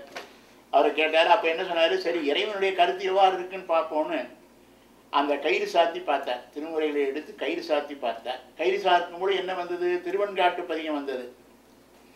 அந்த திருவெண்காட்டு பதிகத்தில் ஞானசம்பந்தருடைய வாக்கு வருகிறது. இந்த திருவெண்காட்டிலே வந்து அந்த சூரியன், சோமன், அக்னி என்ற 3 குளத்திலே நீராடி என்னை நியமமாக வழிபட்டவர்கள் ஓராண்டு வழிபடணும்னு இருக்கு அந்த தலபுராணத்தில். ஒரு வருஷம் அது மாதிரி நியமமாக வழிபட்டு வந்தால் குழந்தை பிறக்கும்னு ஞானசம்பந்த பெருமான் பாடியிருக்கிறார். அது 2வது பாடல்ல. அது வந்தவொடனே என்ன சொல்றாரு? ஞானசம்பந்த பெருமானை அவ்வாறு பாடியிருக்கிறார். ஆகவே திருவெண்காட்டுக்கு சென்று நீ போய் அதே மாதிரி விரதம் இருந்து வழிபட்டு வந்தால் ஆண் குழந்தை பிறக்கும், ஞானசம்பந்தனுடைய வாக்கு பொய்யாகாது அப்படின்னு சொல்லி அனுப்பிட்டார். இப்போயும் சிவபெருமானுக்கு தான் சிக்கல் வருது. ஏன்னு கேட்டால் அவருடைய பிராரத்த கர்ம அனுபவத்தின் பிரகாரம் இல்லையா, அவருக்கு குழந்தை கிடையாது. அதான் உண்மை. பிராரத்த கர்ம பிரகாரம் குழந்தை இல்லை, அது விதிக்கப்பட்டு விட்டது. ஆனால் ஞானசம்பந்தனுடைய வாக்கு பொய்யாகக்கூடாதே என்பதற்காக என்ன பண்ணாருன்னா ஒரு திருவிழாடல் பண்ணுற ஒரு குழந்தைய கொடுத்து மறுபடியும் பறிச்சுக்கிறார். அதுவும் பொய்யாகக்கூடாது. அதுக்காக குழந்தைய கொடுக்குறார். குழந்தைய கொடுத்தவுடனே என்ன ஆகுது? குழந்தை பிறக்குது. ஆனால் 2 வயசுலேயே அந்த குழந்தைக்கு சந்நியாசம் பண்ணி வச்சிடுறார். அப்போ சந்நியாசம் பண்ணியாச்சுன்னா என்ன அர்த்தம்? No more the son of parents. அப்போ அவருடைய வாக்கும் பொய்யாகக்கூடாது. அந்த பிராரத்த கர்மத்தை சிவபெருமான் தானே விதிக்கிறார், அதுவும் பொய்யாகக்கூடாது. ஒரு காம்ப்ரமைஸ் வேணுமே.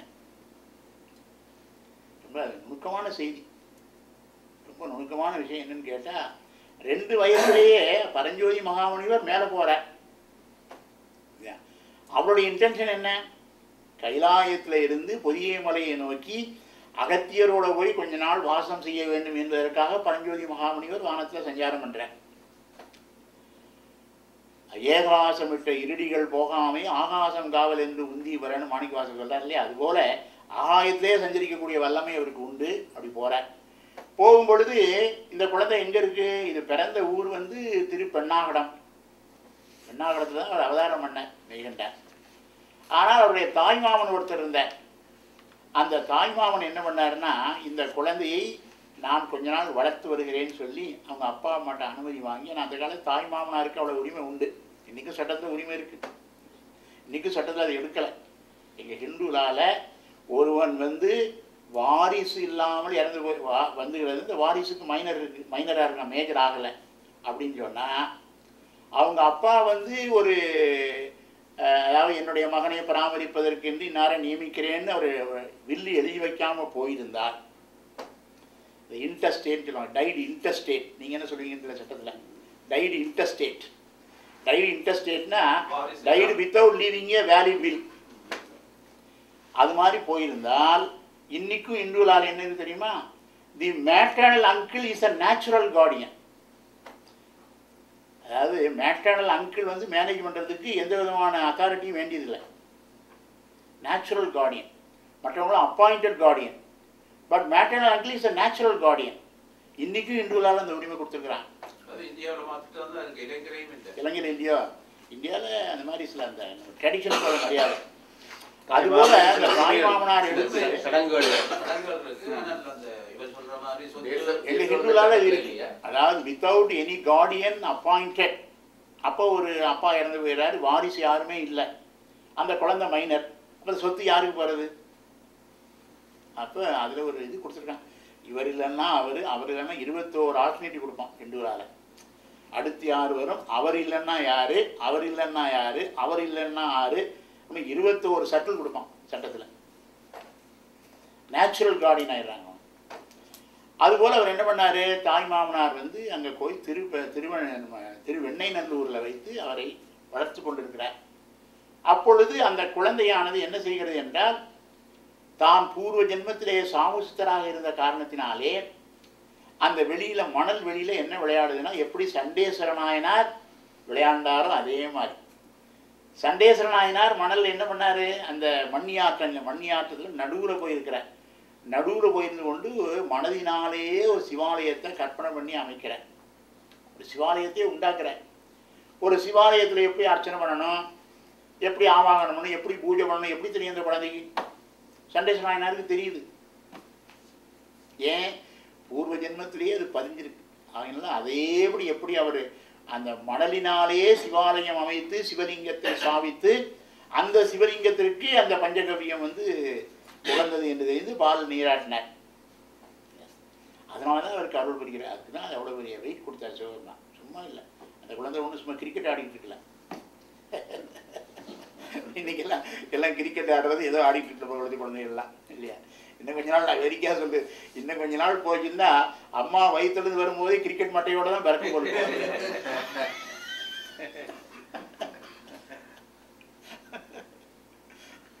அந்த அளவுக்கு அது ஒரு பெரிய கேம் ஆகி போச்சு கிரிக்கெட்.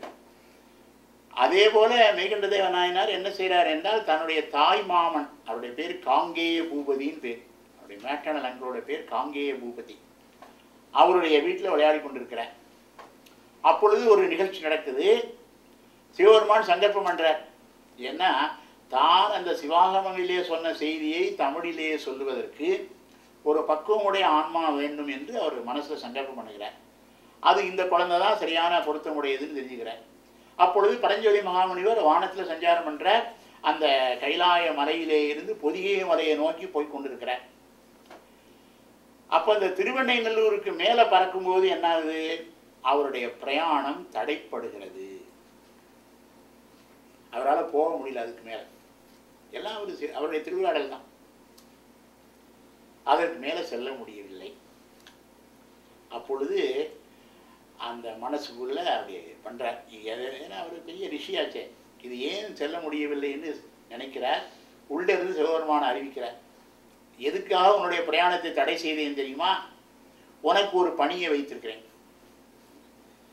திருமூரரை தடுத்தாட்கொண்டது மாதிரி இவரை பரஞ்சோதி முனிவை தடுத்தாட்கொண்டது. நிறைய தடுத்தாட்கொண்ட வரலாறு நிறைய வருது. அப்போ சொல்றாரு, இங்கே சாமு சித்தனாக இருக்கக்கூடிய ஒரு குழந்தை இந்த கீழே வந்து விளையாடி கொண்டிருக்கிறது. ஆகவே நீ கைலாய பரம்பரையிலே நீ பெற்ற உபதேசத்தை அந்த குழந்தைக்கு அறிவுறுத்தி விட்டு அதன் மீது நீ பொதிகைக்கு செல். இது அவருடைய ஆணை. உடனே அவர் கீழே வர்ற.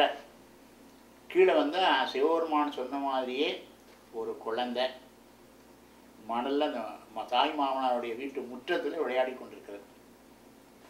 அப்போ அவருக்கு வயசு ரெண்டு வயசு தான். அந்த 2 வயசு குழந்தைக்கு அந்த சிவஞான போதத்தை உபதேசம் செய்து அவருக்கு ஒரு ஆணையும் கொடுக்குறார். என்னெல்லாம் பண்ணுறாருன்னு கேட்டிங்கன்னா, அந்த முதல்ல என்ன சொல்லியிருக்கு, சிவஞான போதத்தை தீட்சை இல்லாமல் கேட்கக்கூடாது, அதுக்காக தீட்சை பண்ணி வைக்கிறார். முதல்ல தீட்சை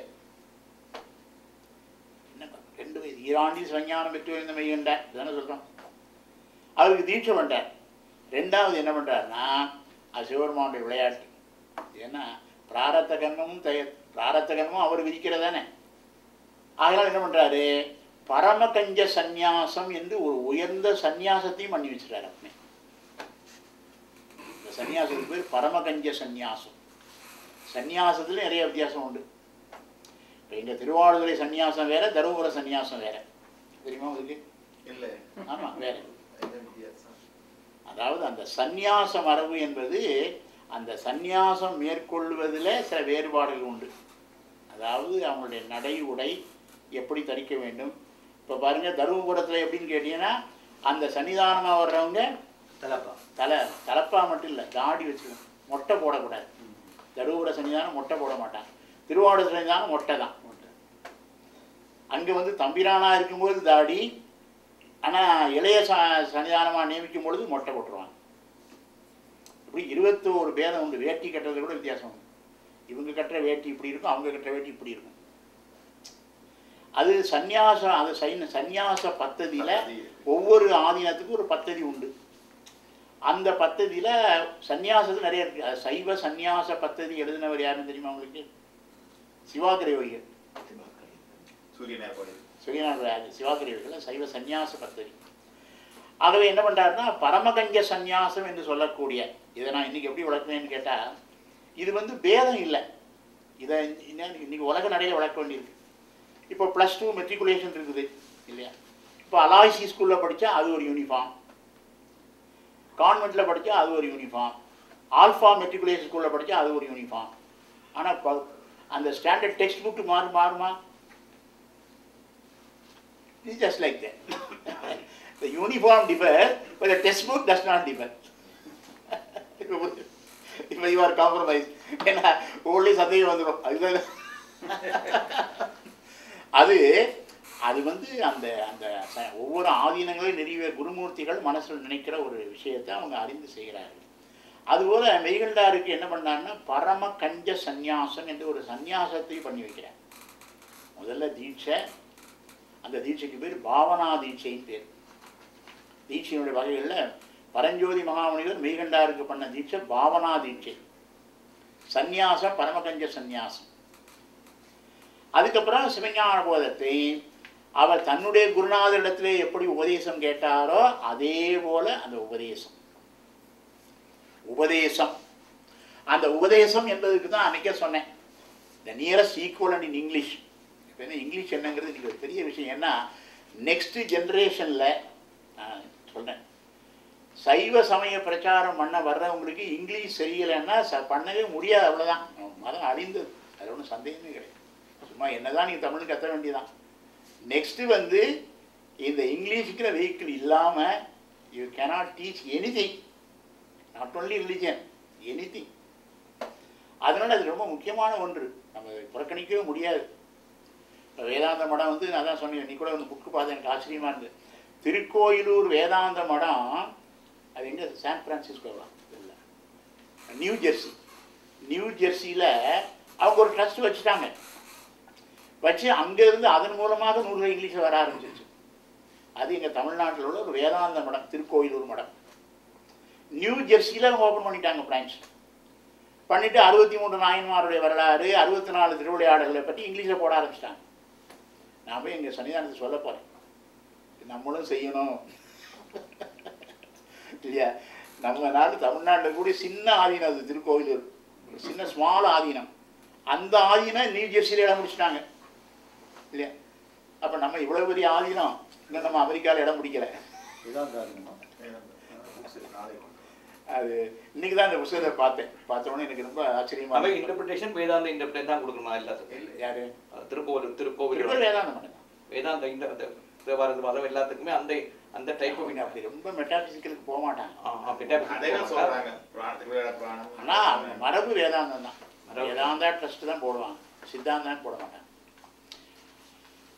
ஆக அது மாதிரி ஒரு நிலை வந்து இன்றைக்கி என்னென்னு கேட்டால் ஒரு லெக்சிக்கனை கொண்டு வரணும். அது வந்து நேற்று கூட நான் சொன்னேன் பார்த்தீங்களா, நேற்று நான் பேசும்போது சொன்னேன்ல, மாட்டறிந்து உரைத்தல் அப்படிங்கிற தமிழ் மரபுக்கு இங்கிலீஷ் வார்த்தை சொன்னேன், மியூட்டாட்டிஸ் முட்டாண்டிஸ் அப்படிங்கிற வார்த்தை தான் அதுக்கு சரி. தமிழில் வந்து மாட்டறிந்து உரைத்தல். சொல்லிங்க ஐயா, கொஞ்சம் தமிழ் ஆங்கிலத்தை கொஞ்சம் ஏற்றுக்கொள்ள மாட்டேன். யார் யார்? அவரை அது ரைட்டு. நானும் ஏற்றுக்கொள்ளாதோ வந்து என்னன்னு கேட்டால், தமிழின் வழியாகத்தான் சைவம் வளரணும்னு நீங்க நினைக்கிறதா? அதான் தமிழின் வழியாகத்தான் சைவத்தை பரப்ப முடியும்னு நினைச்சீங்கன்னா நெக்ஸ்ட் ஜெனரேஷனோட முடிஞ்சது, அவ்வளவுதான். ஒரு சிலரை வளர்க்கலாம், எல்லாருக்கும் முடியாது. ரெண்டு அணுகுமுறை இருக்கு சார். ஒன்று வந்து இப்போ யங்கர் ஸ்டேஜில் தான் அதை செய்யணும், தமிழை படிப்பிச்சு அது படிப்பிக்கட்டும். ஆனால் இப்போ நீங்கள் சொல்கிறது வந்து இப்போ எங்களை போய் இந்த லெவலில் இந்த அடுத்த கட்டத்தில் வந்து பன்மொழி அறிவுடையதை அணுகிறது. அதனால என்னன்னா அந்த மெத்தேடுக்கெல்லாம் நம்ம இப்பவுமே லெக்சிக்கனை உருவாக்கணும். அதாவது அந்த லெக்சிக்கனை உருவாக்கணுங்கிற நான் வேற என்ன சொல்லலை, அதற்கு இணையான ஆங்கிலம் என்ன அப்படிங்கிறத உருவாக்கி நம்ம கொண்டு வரணும். ஏன்னா மாட்டறிந்து உரைத்தல்னு சொல்லி அவன் இலக்கணம் என்னைக்கு நன்னூல் படிச்சு அவன் மாட்டறிந்து உரைத்தல்னா என்னென்னு தெரிய போகிறான். அதான் பிரச்சனை. என்னென்னா அவர் இவ்வாறு மாட்டறிந்து உரைத்தார் அப்படின்னு சொல்லுவார், அவ்வளோதான். மாட்டறிந்து உரைத்தல்னா என்னது, இவன் நன்னூலை என்னைக்கு படிக்க போகிறான்? இதுக்கு அப்போ ஈஸியாக அதனுடைய கருத்து என்ன, மியூட்டாட்டிஸ் முட்டாண்டிஸ் அப்படிங்கிற இங்கிலீஷ் ஈக்குவலண்ட் இருக்குது. அதான் தட் இஸ் மியூட்டாட்டிஸ் முட்டாண்டிஸ் அப்படிங்கிறது அதுக்கு ஈக்குவலண்ட். ஆதீனங்களுக்கு பங்கு இருக்குது. அது வந்து என்ன செய்யணும், எல்லா ஆதீனமும் சேர்ந்து இது வந்து எல்லாரும் சேர்ந்து நடத்த மாட்டாங்க. இதை உருவாக்கி ஸ்டாண்டர்டைஸ் பண்ணலாம். இந்த சொல் தான் அப்படிங்கிறது உபதேசம்னா ஸ்டாண்டர்டைஸ் ஆகிருக்கு இல்லையா, அதே போல அதுக்கு நியரஸ்ட் இங்கிலீஷ் வார்த்தை வந்து இன்டாக்ட்ரினேஷன். அதான் சரியான வார்த்தை, இன்டாக்ட்ரினேஷன். என்னதுக்கு? உபதேசம். அதாவது நம்முடைய ஸ்கூல் ஆஃப் தாட் என்னங்கிறத அதை கரெக்டாக சொல்லிருக்கோம். டாக்டரின் என்ற சொல்லி ஹவாய் ஆதீனம் ஓரளவுக்கு செய்வாங்க. ஆனால் அவங்களுக்கு தமிழ் அறிவு அவங்களுக்கு கொஞ்சம் வாண்டி. இது வந்து ஒரு ஆள் செய்ய முடியாது. ஹவாய் வந்து சைவ சித்தாந்தம் தானே, நேரடியாக. ஆனாலும் அவங்க சித்தாந்தத்துக்கு வேறுபாடு உண்டு. நம்ம வேதாந்தத்தோட தழுவி சமீபத்தில் சைவ தொண்டு பாண்டிச்சேரி பிரெஞ்சு ஆய்வு நிறுவனத்தில் பார்த்தால் எவ்வளவோ சைவ புஸ்தகங்களை ஆகமங்களை பதிப்பிக்கிறார்கள். அங்கே பிரெஞ்சு மற்றது சமஸ்கிருதம், அதுதான் அவங்களுக்கு சரியான பாஷை. அதுக்கு அடுத்ததாக ஆங்கிலம் இருக்குது. அங்கேயும் தமிழ் அந்த அளவுக்கு இல்லை. அப்படி பார்க்கும் பொழுது இது எங்களுக்கு தான் தேவை இருக்குது. உங்களுக்கு புரியாது. அதாவது அந்த வார்த்தை வந்து இன்னைக்கு லண்டன்ல உள்ள தமிழனுக்கு புரியாதுங்கிறது ஆச்சரியம் இல்லை. யாருக்கு புரியாதுன்னா எம்ஏ தமிழ் எங்க நாட்டில் படிச்சவனுக்கே புரியாது. அதான் அவன் கேட்டா எம்ஏ தமிழ்மா சொல்லுவாப்பா, அதுக்கு என்ன அர்த்தம்? மாட்டறிந்து உடைத்தான் என்னன்னு கேளுங்க. கடந்த 25 வருஷமா அந்த கல்வி முறையில் ஸ்டாண்டர்ட் கீழே வந்துருச்சு. அது அக்செப்டட் ஃபேக்ட். 25 வருஷத்துக்கு மேல அதே போலதான் 32 வகையான உத்திகள் பரிமையாளர் சொல்லும்போது சொன்னாரு. அந்த வகை தெரிவான்கள் சொல்லும்போது வகை தெரிவான் என உடம்போடு உணர்த்து ஒதியதனால் அப்படிமார். அது ஒரு உத்தி, உடம்போடு உணர்த்தல். 32 வகையான உத்திகள் இருக்கு. அந்த உத்திகளுக்கெல்லாம் ஈக்குவலண்ட் இருக்கு. ஐயாவுக்கு தெரியும். மியூட்டாட்டிஸ் முட்டாண்டிஸ் லீகல்ல இருக்கு இல்லையா? மியூட்டாட்டிஸ் முட்டாண்டிஸ் அதுதான். மியூட்டாட்டிஸ் முட்டாண்டிஸ் தான் தமிழ்ல மாட்டறிந்து உரைத்தல். இதெல்லாம் நம்ம இது நெசசிட்டி வந்தாச்சு. ஏன்னா இனிமே வந்து நாம மறுபடியும் நம்ம சொல்லிட்டே இருக்கோம். அதுக்காக தமிழ் படிக்கக்கூடாதுன்னு நான் சொல்றேன். தமிழ் கட்டாயமா படிக்கணும். இப்போ நான் வந்து தமிழையும் படிக்க போய் தானே சொல்ல முடியுது இல்லையா? வெறும் இங்கிலீஷ் படிக்க போய் தானே சொல்ல முடியுமா? என்னால மூலம் இல்லாமல் சொல்ல முடியாதுல்ல. மூலமும் கட்டாயமாக வேணும். எத்தனைதான் பகவத்கீதை இன்னைக்கு இந்திய நாட்டிலேயே அதிகமாக டிரான்ஸ்லேட் ஆன மொழி பகவத்கீதை தான் இல்லையா? நம்ம திருக்குறள் கூட அந்த இடத்துல இன்னும் பிடிக்கலன்னு தான் நினைக்கிறேன். பகவத்கீதை போன அளவுக்கு இன்னும் திருக்குறள் கூட போகல. அப்படி இருந்தாலும் கூட அந்த கீதையை வந்து சான்ஸ்கிரிட்ல படித்தவனுக்கு இணையாக முடியாது இல்லையா? அது முடியாதுல்ல. திருக்குறளை தமிழ்ல படித்தவன் சொல்றதுக்கும் தமிழ் எல்லாத்தையும் அதுவே குழப்பம். ஆக இப்போ என்ன செய்யறாருன்னு நீங்க தெரிஞ்சுக்கிடுங்க. இது வந்து மரபொழியாக அந்த பரஞ்சோதி மகாமுனிவர் தீட்சை பண்றார். அதுக்கப்புறம் பரமகஞ்ச சந்நியாசம், உபதேசம், அது 3வது. 4வது என்ன சொல்றாரு அப்படின்னு கேட்டா, இந்த சிவஞான போதம் இந்த அந்த நூலை மொழிபெயர்த்து வார்த்திக பொழிப்பு உரைக்க ஆணை. தி ஆர்டர் ஆஃப் த குரு. பரமகஞ்ச சந்நியாசம் சொல்லு பொருள் சன்னியாச வகைகள், அது சன்னியாச பദ്ധதிகள் நிறைய சொல்லப்பட்டிருக்கு. அதை வந்து மேலான அந்த வார்த்தைக்கு அர்த்தம் கஞ்சம்னா அண்ணன், ஆடைன்னா அண்ணா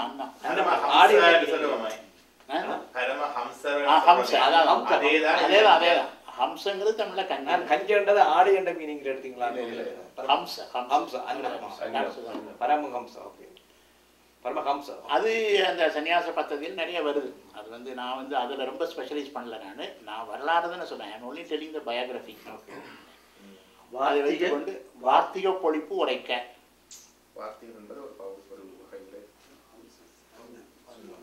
என்று அவருக்கு ஆணை கொடுத்து விட்டு மறுபடியும் என்ன பண்றாரு? போயிட்டார், மேலே போயிடுறார். அவர் அங்கே போயிடுறார்.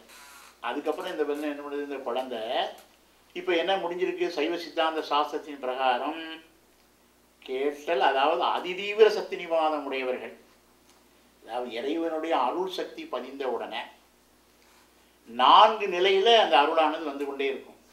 ரெண்டும் வந்து உடன் நிகழ்ச்சியில வரும். அது அதாவது மந்தம், மந்த தரம், முதல்ல மந்த தரம், மந்தம், தீவிரம், தீவிர தரம்.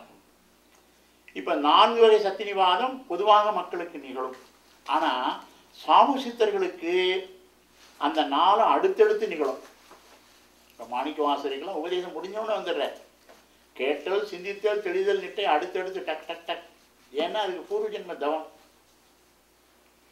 அப்படி இவருக்கு கேட்டல், சிந்தித்தல், தெளிதல் 3 உடனே நிகழ்ந்துடுது. ஒண்ணுதான் வாண்டிங், நிஷ்டை. அதுக்கப்புறம் என்ன சொல்லுது? நிஷ்டைன்னு ஒன்று இருக்குது. நிஷ்டைன்னா என்னன்னு கேட்டீங்கன்னா, நிஷ்டைங்கிறது எப்படி விளக்கணும்? அது டெக்னிக்கல் டேர்ம்ஸை விளக்குறது ஒரு பெரிய சிரமம். நிஷ்டைன்னு என்னன்னு கேட்டால், அந்த இறைவன் இந்த உலகத்தை அனுபவிப்பதற்கு கொடுத்த 36 கருவிகளையும் டிஸ்கனெக்ட் பண்ணி விட்டுருது. டிஸ்கனெக்ட் பண்றோம். தார தத்துவத்தை கடக்கிறது. இதில் அதோட கான்டாக்டே விட்டுருவாங்க. அதுக்கு தான் என்ன பேரு? அத்துவ சுத்தி. அதுக்கு பேர் அத்துவ சுத்தி. அத்துவ சித்தி. அதான் ஆறாரையும் நீத்து சொல்றாரு. ஆறாரையும் நீத்து அந்த 36 தத்துவங்கள் வாயிலாக இந்த தத்துவங்கள் வாயிலாக அறிகின்ற அறிவு குறைபாடுடையது. அதுக்கப்புறம் தான் இறைவன் வந்து அவருடைய அறிவு அப்பதான் நிகழ்த்துறார். அதுதான் அந்த கான்செப்ட். ஆகையினால என்னாச்சுன்னா அதற்காக என்ன பண்றாரு? அந்த திருவெண்ணைநல்லூர்ல நடக்குது. அந்த திருவெண்ணைநல்லூர் பொல்லா பிள்ளையார் அங்க உள்ள கோயில்ல அந்த பிள்ளையாருக்கு பேரு பொல்லா பிள்ளையார்னு பேரு. அந்த பொல்லா பிள்ளையார் சந்நிதியில வந்து உட்கார்ந்த உடனே நிஷ்டை கை வந்துடுது. அவருக்கு நிஷ்டை உடனே வந்துடுது. அந்த பொல்லா பிள்ளையார் சந்நிதியில 13 நாள் நிஷ்டை கூடினார். 13 நாட்கள் கை காலெல்லாம் ஒன்றும் அசையல, அப்படியே உட்காந்துச்சு குழந்தை. எல்லாம் ஒரே தாய் தந்தையருக்கெல்லாம் ரிப்போர்ட் வந்திருக்கும் இல்லையா? குழந்தை போன குழந்தை அப்படியே உட்காந்துச்சு. 2 வயசு நிஷ்டை கூடிடுற 13 நாட்கள். அப்போ அந்த நிட்டை வந்த பிறகுதான் முழு ஞானம் வருது. அதான் அதனால தான் சரியகிரியே யோகம் ஞானம். நிஷ்டை கூடவங்க ஞானம் வருது. அப்போ நிஷ்டைங்கிற என்னன்னு கேட்டா இந்த இறைவன் உலகத்தை அனுபவிப்பதற்காக கொடுக்கப்பட்ட 36 தத்துவங்களையும் டிஸ்கனெக்ட் பண்ணிட்டு இறைவனிடத்திலே நேரடியாக உபதேசம் வாங்குவது. அதான் நிஷ்டை. நிட்டை கொண்டவனே என்ன பண்றாரு?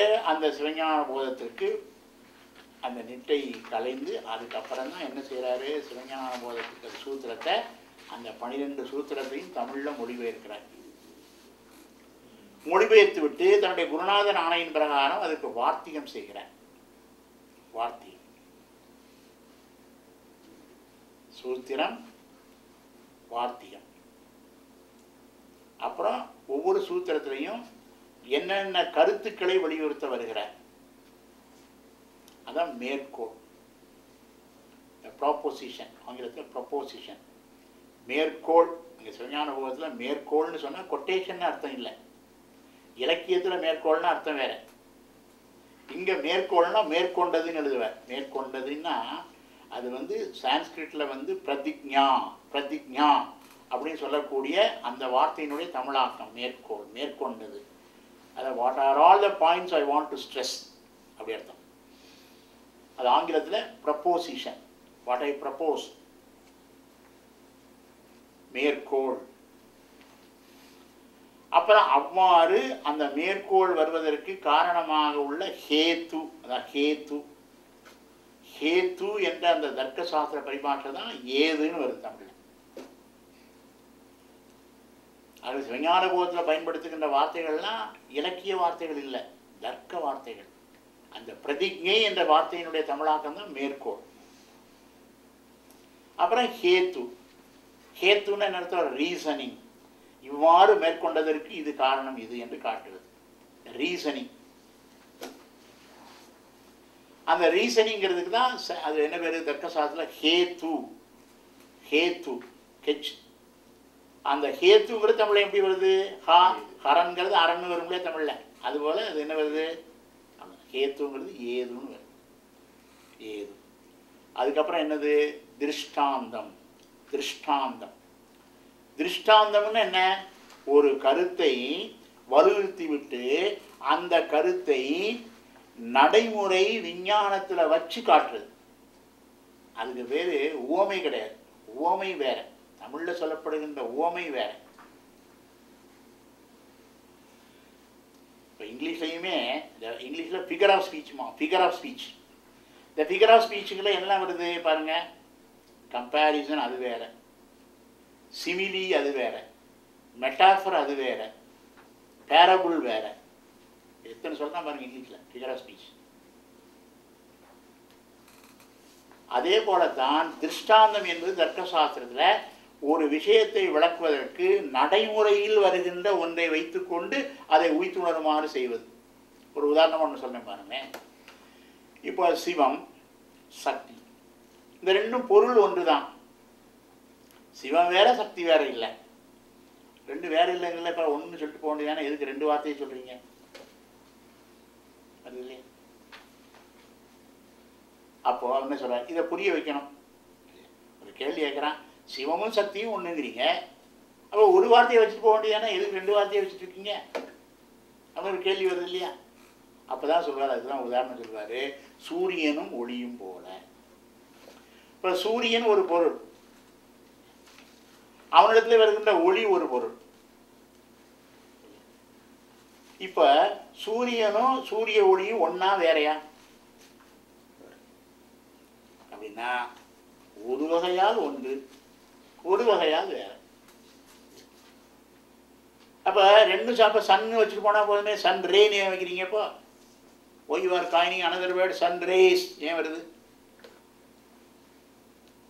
அப்போ சூரியன் ஒரு பொருள், அந்த பொருளே அதனுடைய ஒரு தன்மை வந்து ஒளிக்கிரணங்களை வெளிப்படுத்துவது, அந்த ரேஸ்.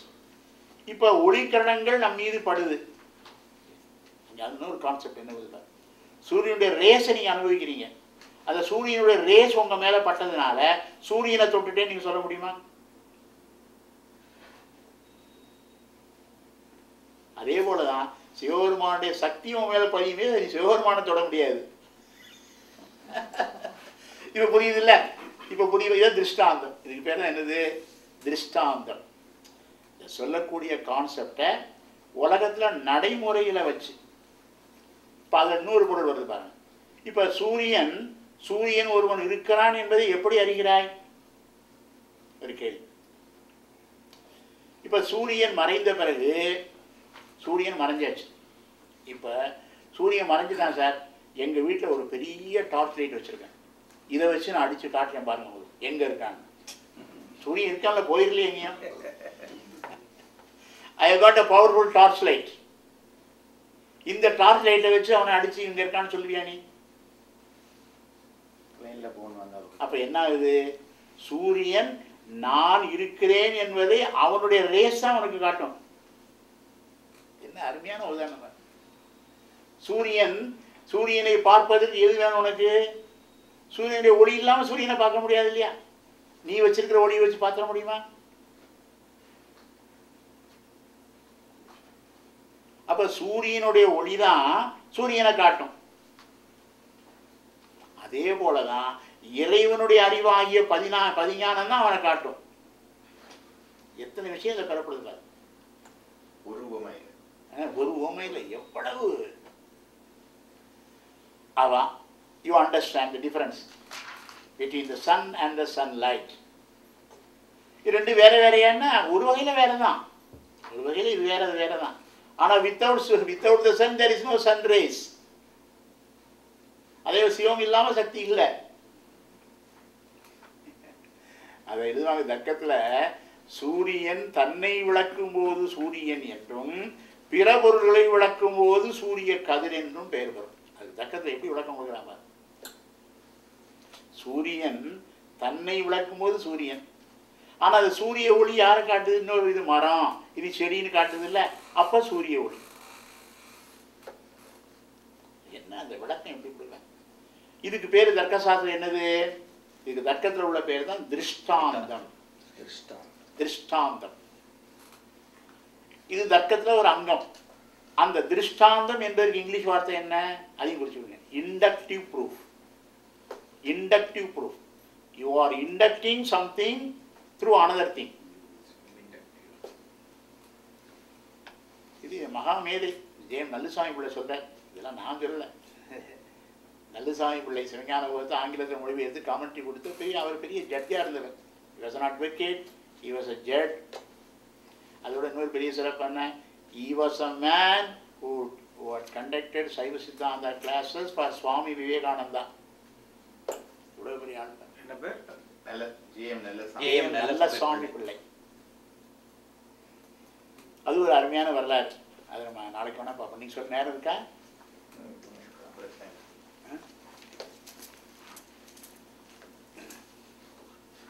பதிஞானம் கிடைத்தால்தான் பதியை காணலாம்.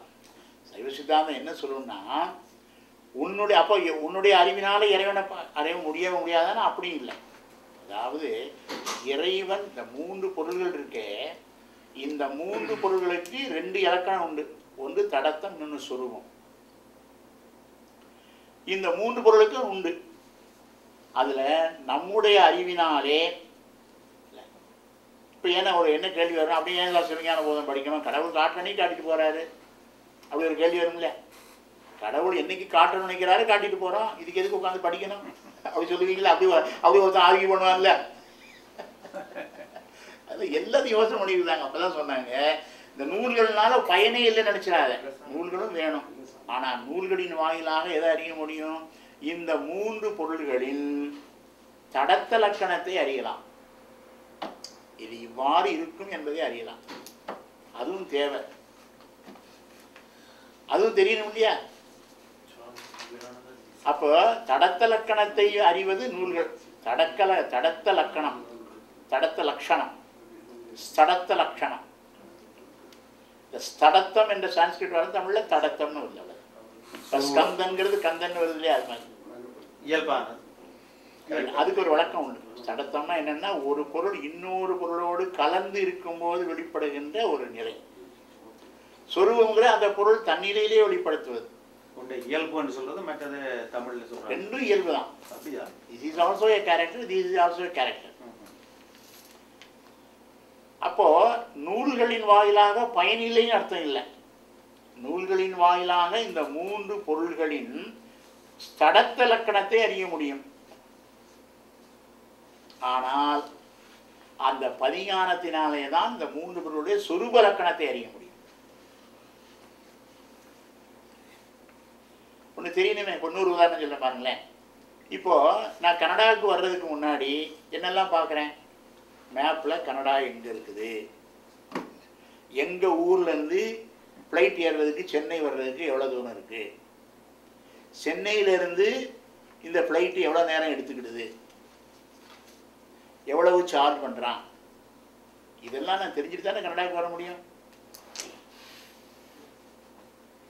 இதுதான் தடத்தம். இப்படி இறைவனுடைய தடத்தத்தை அறியலாம்.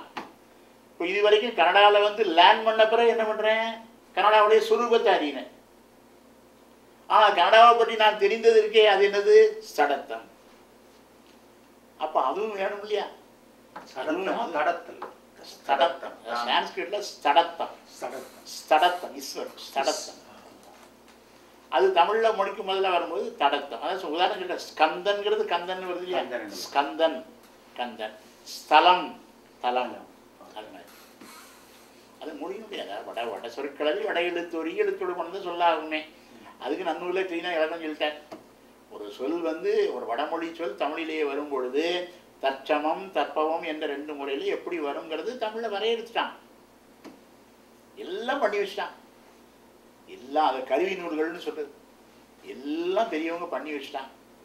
நம்ம படிக்காதான் நம்ம குறையே தவிர அவங்க பண்ணாது ஒன்றுமே இல்லை. Contributed everything. தடத்த லட்சணம்னு சொல்றது ஞானிகள் சொன்ன இறைவனை பற்றி சொன்ன அந்த இல்லை. அதாவது அந்த 3 பொருள்களும் அந்த தனக்குள்ள இன்னொரு பொருளோடு சம்பந்தம் வைத்துக் கொண்டிருக்கும் போது அறிகின்ற ஒரு கேரக்டர். அதாவது இங்கிலீஷில் சொன்னால் the character of an object with reference to another object. அது இல்லை, தடயம்ங்கிறது வேற. அது உங்கள் கிரிமினலில் தடயம், அது புறநாய்வில் வருது. ஆமாம், சம்திங் இல்லை, சம்திங். அந்த வார்த்தை ஆன்மான்னு அர்த்தம் இல்லை. அந்த இறைவன் வந்து உலகத்தோடு எப்படி சம்மந்தப்பட்டிருப்பான், ஆன்மாவோட எப்படி சம்மந்தப்பட்டிருப்பான், ரெண்டுமே கேரக்டர் தான். இதுவும் ஒரு கேரக்டர், அதுவும் ஒரு கேரக்டர். ஆகவே இறைவனுடைய பதிஞானத்தினாலே இந்த 3 பொருள்களின் சொரூப லக்கணத்தை, இறைவன் மட்டும் இல்லை, இந்த ஆன்மாவுடைய சொரூப லக்கணத்தையும் அறிய முடியாது. அதான் பிரச்சனை. இப்போ உயிரை வந்து நம்ம எப்படி அறிகிறோம்? அனுமானத்தினால தான் அறிகிறோம். உயிரை பார்த்து அறியலை. உயிரினுடைய தன்மையை அறிவது சொரூப லக்கணம், ஆன்மாவின் சொரூப லக்கணம் அது. ஆனால் இப்போ நீங்கள் அப்படி அறியலையே. நம்ம நினைக்கிறோம் ஏதோ ஒரு பொருள் இந்த வந்து அனுமா inference. You are only guessing by inference, not seeing the soul இல்லையா? அந்த 3 பொருளுக்கு 2 லட்சணம் உண்டு. கடவுளுக்கும் சொரூப தடத்தம் உண்டு, ஆன்மாவுக்கும் சொரூப தடத்தம் உண்டு, மாயைக்கும் உண்டு, ஆணவத்துக்கும் உண்டு, எல்லாத்துக்கும் உண்டு. இந்த 6 பொருள்களும் சைவ சித்தாந்தம் சொல்லுங்களா, 6 பொருள்களுக்கும் சடத்தமும் உண்டு, சொரூபமும் உண்டு. அதுக்கெல்லாம் விளக்கம் சொல்லுவேன். சடத்தத்தை எப்படி அறிவது, சொரூபத்தை எப்படி அறிவது, மாபாடியத்தில் என்ன லாஜிக்கல் அனாலிசிஸ்னால் அவங்ககிட்ட தான். அப்போ தான் பார்க்கணும், என்ன அருமையாக சொல்லுவேன். அப்போ அடுத்த கேள்வி, எப்படி சொரூபம்னா என்ன, தடத்தம்னா என்ன, சொரூபத்தை அறிவது எப்படி, அடுத்த கேள்வி. சொரூபம்னா என்ன, தடத்தம்னா என்ன தெரிஞ்சாச்சு.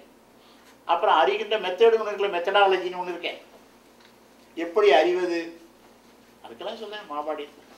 தசகாரியம் என்பது அது தலகாரியங்கிறது அதில் ஒரு நிலை தான். அந்த தசகாரியம் என்னென்னா, ஆன்மா இறைவனை நோக்கி போகின்ற அந்த நிலையில் சுத்தாவத்தைகள் வரும்பொழுது வரக்கூடிய 10 நிலைகள் தான் தசகாரியம். நம்ம நாங்கள் இந்த இடத்துக்கே போகலன்னா நமக்கு வந்திருக்கிறது என்ன அவத்தைகள், சரிங்களா, கீழாளவத்தை, மேலாளவத்தை, மத்தியாளவத்தை, இந்த 3 அவத்தையில் நம்ம வளர்ந்துக்கிட்டு இருக்கோம். இப்போ அந்த சுத்தாவத்தைக்கு போன உடனே சுத்தாவத்தையில் ஒரு 10 ஸ்டெப்ஸ் இருக்கு, அதான் தசகாரியம். அது சுத்தாவத்தையில் ஏற்படுகின்ற 10 படிகள், அதுதான் தசகாரியம். அந்த சுத்தாவத்தையில் எங்கே நிற்கும், இந்த 6 ஆதாரங்கள் நிற்க, அந்த ஆதாரங்கள் வேறு மாதிரி வரும். அதை நின்மல அவத்தைகள் அதனால் குறிச்சிக்கோங்க. நின்மல அவத்தைகள்னு அதுக்கு பேர் உண்டு, சுத்தாவத்தைகள்னு பேர் உண்டு. இறைவன் தடத்த நிலையில் தான் தன்னுடைய வடிவங்களை எடுக்கிறான் என்பது. ஆமாம், கரெக்ட் கரெக்ட் கரெக்ட் கரெக்ட். உருவங்கள் அது அந்த அந்த இறைவனுடைய அந்த உருவங்கிறது, இந்த பாடிங்கிறது எப்படிங்கிறது ஒரு பெரிய கான்செப்ட். அதை நான் அப்புறம் உங்களுக்கு இன்னொரு நாள் விளக்குறேன். ஏன்னா அது பெரிய கேள்வி, whether God is having a body or not. அதான் ஒரு கேள்வி என்ன வருதுன்னா, மற்ற சமயத்துக்காரங்களும் இதுக்கெல்லாம் போகல. இப்போ நான் கேட்குறது, பரமண்டலிகள் பிதாவே அப்படின்னா நான் சொல்கிறேன், ஓ father thou art in heaven, hallowed be thy name, thy kingdom come, thine will be done in earth. அவனுடைய ப்ரேயர் அப்படி தானே ப்ராட்டஸ்டன்ட். இப்போ நான் வந்து கேட்குறது, O father thou art in heaven ன்னு சொல்கிறேன். My question is whether mother is there or not.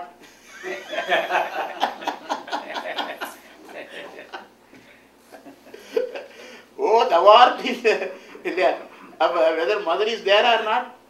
இந்த நாட்டில் சிங்கிள் ஃபாதர் சிங்கிள் மதர் இருக்கு. இதுதான் கருத்து.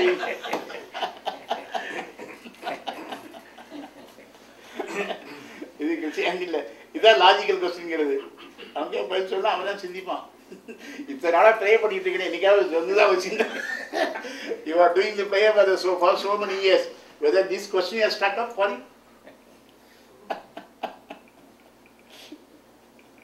அதுதான் சில்வர் டங் சீனிவாசாஸ்திரின்னு ஒருத்தர் இருந்தார், பெரிய மேதை, அதான் இங்கிலீஷில் பெரிய எக்ஸ்பர்ட். அவர் தான் வந்து he was the first chancellor of Annamalai university. Annamalai யூனிவர்சிட்டியை வந்து ஃபவுண்ட் பண்ணது ராஜாசமுத்து அண்ணாமலை செட்டியார். அதுதான் அண்ணாமலை செட்டியாருடைய ஃபவுண்டர், அவர் தான் ஃபவுண்டர் அண்ணாமலை யூனிவர்சிட்டிக்கு. அதான் அந்த first private university in Tamil Nadu, the first private university. அதுக்கு முன்னாடி மெட்ராஸ் யூனிவர்சிட்டி ஒன்று தான் உண்டு.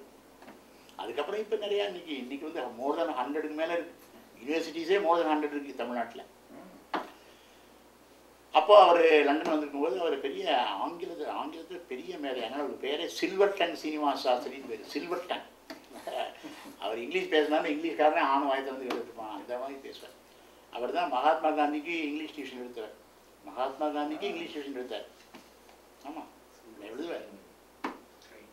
மகாத்மா காந்தி லெட்டர்ஸில், காந்தியோட லெட்டர்ஸில் பார்த்தீங்கன்னா அந்த சாஸ்திரிக்கு எழுதும்போது மட்டும் இந்த சில மை டியர் குருன்னு எழுதுவார். அவ்வளோ பெரிய ஆள். அப்போ அவர் என்ன பண்ணார், லண்டன் வந்துருக்கும்போது அவர் கேட்டாங்க ஒரு கேள்வி. என்ன கேள்வி கேட்டாங்கன்னா, அவன் கேட்டான், நான் வேறு இங்கே ஒருத்தன் இங்கே தான் ரொம்ப காலம் இருப்பாங்க, all your gods are having wives, அப்படி இஸ் இட் ட்ரூ? அதான் அதாவது அந்த பதில். அப்போ அவர் சொன்னாரா, you say Jesus Christ is a son of God. If there is a son, why not be a wife? கேட்டார்.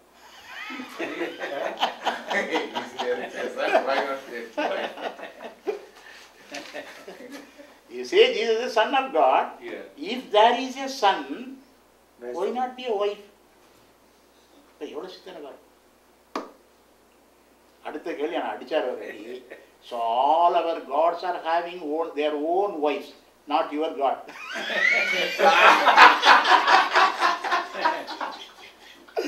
அவங்க காடு என்ன பண்ணாரு இன்னும்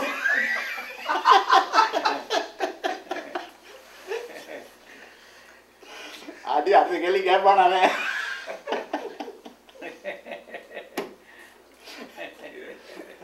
இதுதான் இந்த ஜீனியஸ் பேசுறதுக்கும் சாதாரண ஆள் பேசுறதுக்கும் வித்தியாசம். When you accept one relationship, why you are repeating another relationship? ஆனா that is not the real answer. Real answer வேற இருக்கு. இவருக்கு ஏற்ற மாதிரியே இருப்பாரு. அவன் மாதிரி ஒரு கேள்வி எப்பயுமே அதான், ஒரு விஷயத்தை 2 விதமா ஆன்சர் பண்ணலாம். நான் என்னுடைய மெத்தட் அப்படிதான். நான் வந்து உண்மையான ஆன்சர் சொல்லவே மாட்டேன். I will raise another question like you. You think இல்லையா? மற்ற ஆன்சர் சொன்னா அவங்க சொல்லுவாங்க நீங்க அதான் குழப்பறீங்க. அப்படி கேட்டா அவன் ஸ்ட்ரெயிட் ஆன்சர். நீ வந்து you are expecting a straight answer from me, then am I not having a right to ask a straight question? இல்லையா? I have the same right like you. இல்லையா? கரெக்டா? அதுபோல் அவர் ரொம்ப சர்க்காஸ்டிக்காக பேசுவார். அவர் தான் அவர் செலக்ட் பண்ணார். அண்ணாமலை செட்டியார் வந்து இந்த யூனிவர்சிட்டிக்கு யாரை வைஸ் சான்சலர் போடலான்னு பார்க்கும்போது அவர் செலக்ட் பண்ணாலும் அவர் தான், சில்வர் டங் சீனிவாச சாஸ்திரி. அப்படியெல்லாம் மேதைகள் இருந்திருக்காங்க. ஆக அந்த 5 விஷயங்கள். அதனால தான் சிவங்க இப்போ இந்த இடத்துல ஒரு கேள்வி, தமிழ்நாட்டில் சில கேள்வி இந்த குட்டையை குழப்பறதுக்குன்னு நிறைய பேர் இருக்காங்க தமிழ்நாட்டில். உடனே அவன் கேட்பான், சிவஞான போதம் ஒரிஜினலா டிரான்ஸ்லேஷனா, மொழிபெயர்ப்பு அப்படிங்க. அப்போ நான் என்ன சொல்லுவேன்னா, your question is wrong man, question is erroneous. Sivagnana Bodham consist of what, you tell me. அதே தெரியல, இவர் கேள்வி கேட்கிறார். சிவஞான போதம் 5 அங்கங்களே உடையது. சிவஞான போத சூத்திரம், சிவஞான போத வார்த்திகம், சிவஞான போத மேற்கோள், சிவஞான போத ஏது, சிவஞான போத திருஷ்டாந்தம். நம் சிவஞான போதம் என்று சொல்லக்குள்ள இந்த சிவஞான போதத்தை தான் சொல்றோமா, மாணிக்க வாசகருக்கு சேர்த்தான் சொல்லணும். எல்லாம் தான் சிவஞான போதம். சிவனை பற்றிய தமிழ் முதல் நூல், அதில் ஒன்றும் தப்பு இல்லை. சிவஞான போதம் தமிழ் முதல் நூல், தமிழில் வந்து முதல் நூல்னு சொல்லிக்கலாமே ஒழிய அதனால ஒன்றும் தப்பு இல்லை. ஆனால் அது டிரான்ஸ்லேஷன் இல்லை அப்படின்னு சொல்லும்போது தான் சிக்கல் வரும். ஏன்னா அதை அப்படி சொன்னால் நிறைய so many questions will arise. எப்பயுமே ஒரு ஆன்சரை கொடுக்க போனால் அது என்ன கேள்வியை வருங்கிறத சிந்திக்கணும் நீங்கள். அப்போது மெய்கண்டார் தான் சொன்னார்னு சொன்னால், மெய்கண்டாருக்கு முன்னாடி தமிழ்நாட்டில் சைவ சித்தாந்தம் இல்லையா? அப்போ அந்த கேள்வி என்ன சொல்ல போகிறேன்? அப்போ சைவ சமயம் அனாதியானது பழமையானதுன்னு சொன்னால் அடிவிட்டு போயிதே. சிவஞான போதம் கிடைத்தது 1234. இது குறிச்சுடுங்க. சிவஞான போதம் கிடைச்ச வருஷம் 1234. 1 2 3 4. அப்போ தேர் வாஸ் நோ சைவ சித்தாந்தா இன் தமிழ்நாடு. அடுத்து இன்னொரு கேள்வி வருது. அப்போ திருஞான சம்பந்தர், மாணிக்க வாசகர் போன்ற ஞானிகள்லாம் மெய்கண்டாருக்கு முன்னாடி இருந்தவங்க. அப்போ they were not aware of சிவஞான போதம். They did not know சிவஞான போதம். அதுக்கு என்ன சொல்ல போற? அப்படி சொன்னா சைவத்துக்கு இழுக்கு வருதுன்னு யோசிக்க மாட்டேங்கிறான். அப்படி சொன்னா நம்ம சமயத்துக்கு இழுக்கு வருதே ஒழிய சிறப்பு வரலையே. இன்றைக்கு ப்ரீ மெய்கண்டர் சைவ சித்தாந்தம் இருக்கின்ற கான்செப்ட் சைவத்துக்கு இல்லை. இல்லை, அதான் சொல்றேன். think that's the start of the except some people accept the Thirumoolar. ட்ரெடிஷ்னலாக அது சில பேர் ஆராய்ச்சிக்கே போகிறதில்ல. பெரியவங்க சொல்லிட்டாங்க விடுங்க, அது ஒரு குரூப் இருக்கு. தமிழ் நூல்களே குரூப் இருக்கு. அந்த தமிழ் நூல்களிலே அந்த கருத்துகள் சொல்லப்பட்டிருக்கு. அது வரலாம். அவன் இருக்கு, கரெக்ட். புறநானூர்லேயே வருது. புறநானூர்லேயே எல்லாம் வருது. அவர் கொள்கை விளக்கு இங்கே டெர்மினாலஜியை வச்சு சொல்கிறாரு, லாஜிக்கலாக சொல்கிறார். அதான் பாயிண்ட் என்னன்னு கேட்டால், சிவஞான சங்க இலக்கியத்தில் இல்லாமல் இருக்கா இருக்கு. ஆனால் அவங்க லாஜிக்கலாக சொல்லலை, கன்க்ளூஷனாக சொல்லிட்டு போயிடுறாங்களே ஒழிய அதுக்கு என்னென்ன எதிர்கேள்வி வரும்னு அவங்க சொல்லலையே.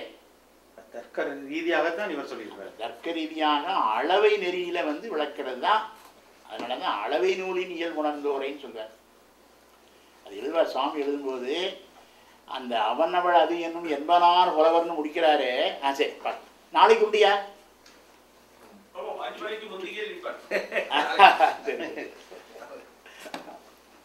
அப்பதான் அவர் எழுதினார் சிவஞான சுவாமி, ஈண்டு புலவர் என்றது இன்னைக்கு அவருக்கு தெரிஞ்சிருக்கு. தமிழ் படித்த புலவர் போனா குட்டி கலாட்டா தான் பண்ணுவான்னு அவருக்கு நல்லா தெரிஞ்சிருக்கு.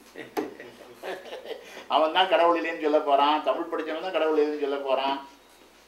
அதுக்காக தான் என்ன சொன்னாரு, அவர் முதலே செக் வச்சிட்டார். இந்த சிவஞான போதத்துல என்மனார் புலவர்னு சொன்னார் இல்லையா, இங்க புலவர்னு யாரை மீன் பண்ற? ஈண்டு புலவர் என்றது அளவை நூலின் இயல்புணர்ந்தோரை. இங்க புலவர் என்று சொல்வது தமிழ் படிச்ச புலவரை சொல்லல, லாஜிக் படித்தவன் தர்க்க சாஸ்திரத்தை படித்தவன் தான் அங்க சொல்ல புலவர். புலவர்னா அதான் அர்த்தம். புலவர்னா one who is profession in a faculty, அவ்வளவுதானே புலவருக்கு. அதான் புலமை உள்ளவர். இன்னைக்கும் தமிழ்ல சொல்லும்போது faculty of arts, faculty of சயின்ஸுக்கு தமிழ் என்ன போடுறேன் இல்லையா, விஞ்ஞான புலம்னு தானே எழுதுறான் யூனிவர்சிட்டியில். இங்கே தமிழ் கொடுக்கும்போது விஞ்ஞான புலம், இங்கே பீடம் கொண்டு போடுறாங்க, இங்கே புலம் தான் கொடுப்பாங்க. இங்கே யாழ்ப்பாணத்தில் நிறைய சொல்றீங்க. நீங்க நாங்கள் டிபார்ட்மெண்ட்டுக்கு துறைங்கிறோம், நீங்க வந்து திணைக்களம். இப்போ நாங்கள் வந்து இலாக்காவுக்கு, இலாக்காங்கிறது சம்ஸ்கிருத வார்த்தை, இலாக்கா. ஆமா, இலாக்காங்கிறது காமன் டேம். தமிழ்ல வரும்பொழுது நாங்க துறைன்னு சொல்லுவோம், நீங்க திணைக்களம்னு சொல்றீங்க. இங்க இளைஞர் தவறுன்னு சொல்லல, ஏதோ ஒண்ணு அது வந்து யூனிவர்சலா அக்செப்ட் ஆயிட்டா சரிதான், அவ்வளவுதான். ஒரு வேர்டை காயின் பண்ணி யூனிவர்சல் அக்செப்டன்ஸ் வேணும் இல்லையா, சொன்னோன்னு அதான் குறிக்குங்கிறத. அப்போ இந்த ஒரு பாயிண்ட்டை மட்டும் சொல்லி முடிச்சிருவோம். ஆகவே அப்ப எப்படி கேட்கணும்? கேள்வி வந்து வினா வலு. சிவஞான போதம் முதல் நூலா மொழிபெயர்ப்பான்னு கேட்டா வினா வலு. நீ எப்படி கேட்டுக்கணும் கேள்விய? சிவஞான போத சூத்திரம் மொழிபெயர்ப்பான்னு கேட்டிருக்கணும். அப்படி ஒழுங்கா படிச்சிருக்கேன்னு அர்த்தம். ஆனா இங்க என்ன பண்றோம், சிவஞான போதத்துல அந்த மேற்கோள் வார்த்திகம், மேற்கோள், ஏது, உதாரணம், மொழிபெயர்ப்பு இல்லை என்பது முடிவு செய்யப்பட்ட விஷயம். அதுல பிரச்சனையே கிடையாது. அது மெய்கண்டார் ஒரிஜினல் தான், நாம அப்படிதான் சொல்லியிருக்கோம். சூத்திரம் மொழிபெயர்ப்பாங்கிறது தானே பாயிண்ட். இதற்கு முந்தியது திருவுந்தியா, திருக்குள்ளாற்றி படிச்சாருன்னு சொல்லிடலாம். அதுலேயும் இந்த அவர்களுடைய அவர்கள் வந்து சைவ சித்தாந்தத்தை சொன்னாங்களே ஒழிய தர்க்க முறையில் அப்ளை பண்ணல இல்லையா, அவர்கள் தர்க்கத்தை அப்ளை பண்ணி சொல்ல இல்லையா, இதே மாதிரி சொல்லி கன்க்ளூஷனை சொல்லிட்டாங்க. சொன்னார்கள் கூட அவர்களை பற்றிய விவரம் இல்லை. எது இல்லை இருக்கு, ஆசிரியர் பெயர் வருது, வரலாறு வந்து முழுமையாக கிடைக்கல. அதே போல தான் சந்தான குருடைய வாழ்க்கை வரலாறையும் வந்து செவிவழி செய்தியாக தான் வந்துட்டு இருந்தது. மெய்கண்டாருடைய வரலாறு, உமாசுடைய வரலாறு நம்ம சொல்லிட்டு இருக்கோம் இல்லையா, இதை யார் பண்ணியிருக்கா? ஏன்னா இதில் வர்ற உமாவி சிவன் தான் அதுக்கே வரலாறு சொல்கிறாரு. சந்தான குருவில் வர்ற உமாவதி இருக்காரு, இவர் தான் திருமுறை எப்படி கிடைச்சது, நம்பியாண்டா நம்பிகளுடைய வரலாறு, சேக்கிலாருடைய வரலாறு அப்படிங்கிற சொல்றவரே இவர் தானே. இவர் வரலாறு யார் சொல்றது? அதனால என்ன பண்ணாங்கன்னா, அந்த கைலாய பரம்பரையில திருவாவடுதுறை, தருமபுரம் போன்ற ஆதீனங்கள்ல அது செவி வழியாக அந்த வரலாறுகள் வந்து கொண்டே இருந்தது. அதுக்கப்புறம் என்ன பண்ணாங்கன்னா, அதை வந்து ஒரு ரிட்டன் இது கொடுக்கணுமே, இல்லைன்னா நாளைக்கு பிற்கால சந்தை தெரியாமல் போயிருமேங்கிறக்காக தான் 2 நூல்களை எழுதினாங்க. அதை எழுதிக்கிடுங்க. அதாவது சந்தான குரவர் நான்மணி மாலை, இன்னொன்று சந்தானாச்சாரியார் புராண சங்கிரகம். சந்தானாச்சாரியார் புராண சங்கிரகம் அந்த நூலில் டாக்டர் லம்போட்டை இல்லை, நான் உங்களுக்கு வாங்கி நீங்கள் நிறைய சேர்த்து வைக்கிறார். லம்போ நிறைய சேர்த்து வைக்கிறார். புராண சங்கிரகம், சந்தானாச்சாரியார் புராண சங்கிரகம். இதெல்லாம் நூல் இப்போ கிடைக்கிறது, நான் வந்து ஜெராக்ஸ் காப்பி தான் அனுப்பணும் உங்களுக்கு. நிறையா நூல்களெல்லாம் ஒரு இது பண்ணணும். அதில் இவருடைய சரித்திரம் எல்லாம் அதாவது செவி வழியாக வந்த சேக்கிலாறு வந்து அப்படி இல்லை. சேக்கிலாறு அது அருள் வாக்கு. இவர்களை வந்து நம்ம அந்த சேக்கிலாறு செயின்ட்டாக கொள்ளலை. இதை எழுதுனவங்க இருக்காங்களே, திருவாரூர் வைத்தியநாத தேசிகர் இதை எழுதுனவங்க. இன்னொருத்தர் வந்து திருமயிலை வித்வான் சண்முகம் பிள்ளை. திருமயிலை வித்வான் சண்முகம் பிள்ளை தான் சந்தானகுரவர் நான்மணி மாலை செஞ்சார். திருவாரூர் வைத்தியநாத தேசிகர் தான் சந்தானாச்சாரியார் புராண சங்கரகம் பண்ணார்.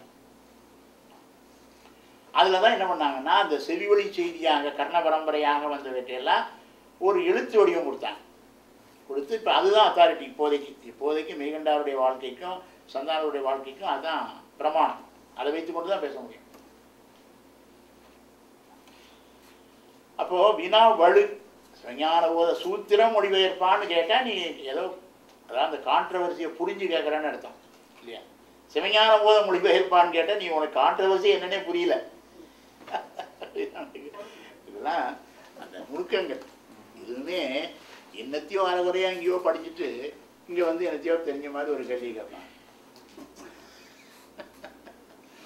என்று சொல்லிக்கொண்டு பரவாயில்லை. இன்னைக்கு பிற்பகுதி கொஞ்சம் சுவாரஸ்யமாக போயிருக்கு நினைக்கிறேன்.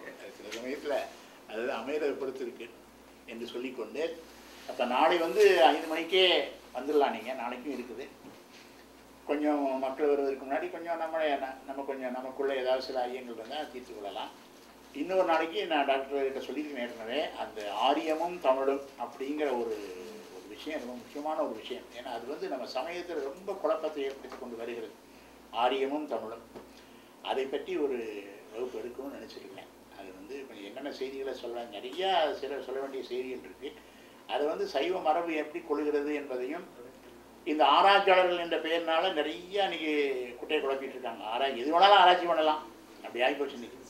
கிவன் லைசன்ஸ் அதை வந்து அதை எப்படி சரியான நோக்கில் அந்த அணுக வேண்டும், சைவ ஞானிகள் அந்த தமிழுக்கும் ஆரியத்திற்கும் எப்படி ஒரு இடத்தை கொடுக்கிறார்கள் என்பதை நம்ம பல செய்திகள் மூலமாக பார்ப்போம் என்று சொல்லிக்கொண்டு இன்றைய சிந்தனை இதை செய்வோம். அரக நம பார்வதி பதை மகாதேவ ஆரிரு தடந்தோள் வாழ்க அருமுகம் வாழ்க வெப்பை கூறுசை தனிவேர் வாழ்க எளிய மங்கை வாழ்க யானை தன் அணங்கு வாழ்க மாறிலா வள்ளி வாழ்க வாழ்க சீரடியார் எல்லாம் மாறிலா வள்ளி வாழ்க வாழ்க சீரடியார் எல்லாம் மாறிலா வள்ளி வாழ்க வாழ்க சீரடியார் எல்லாம்.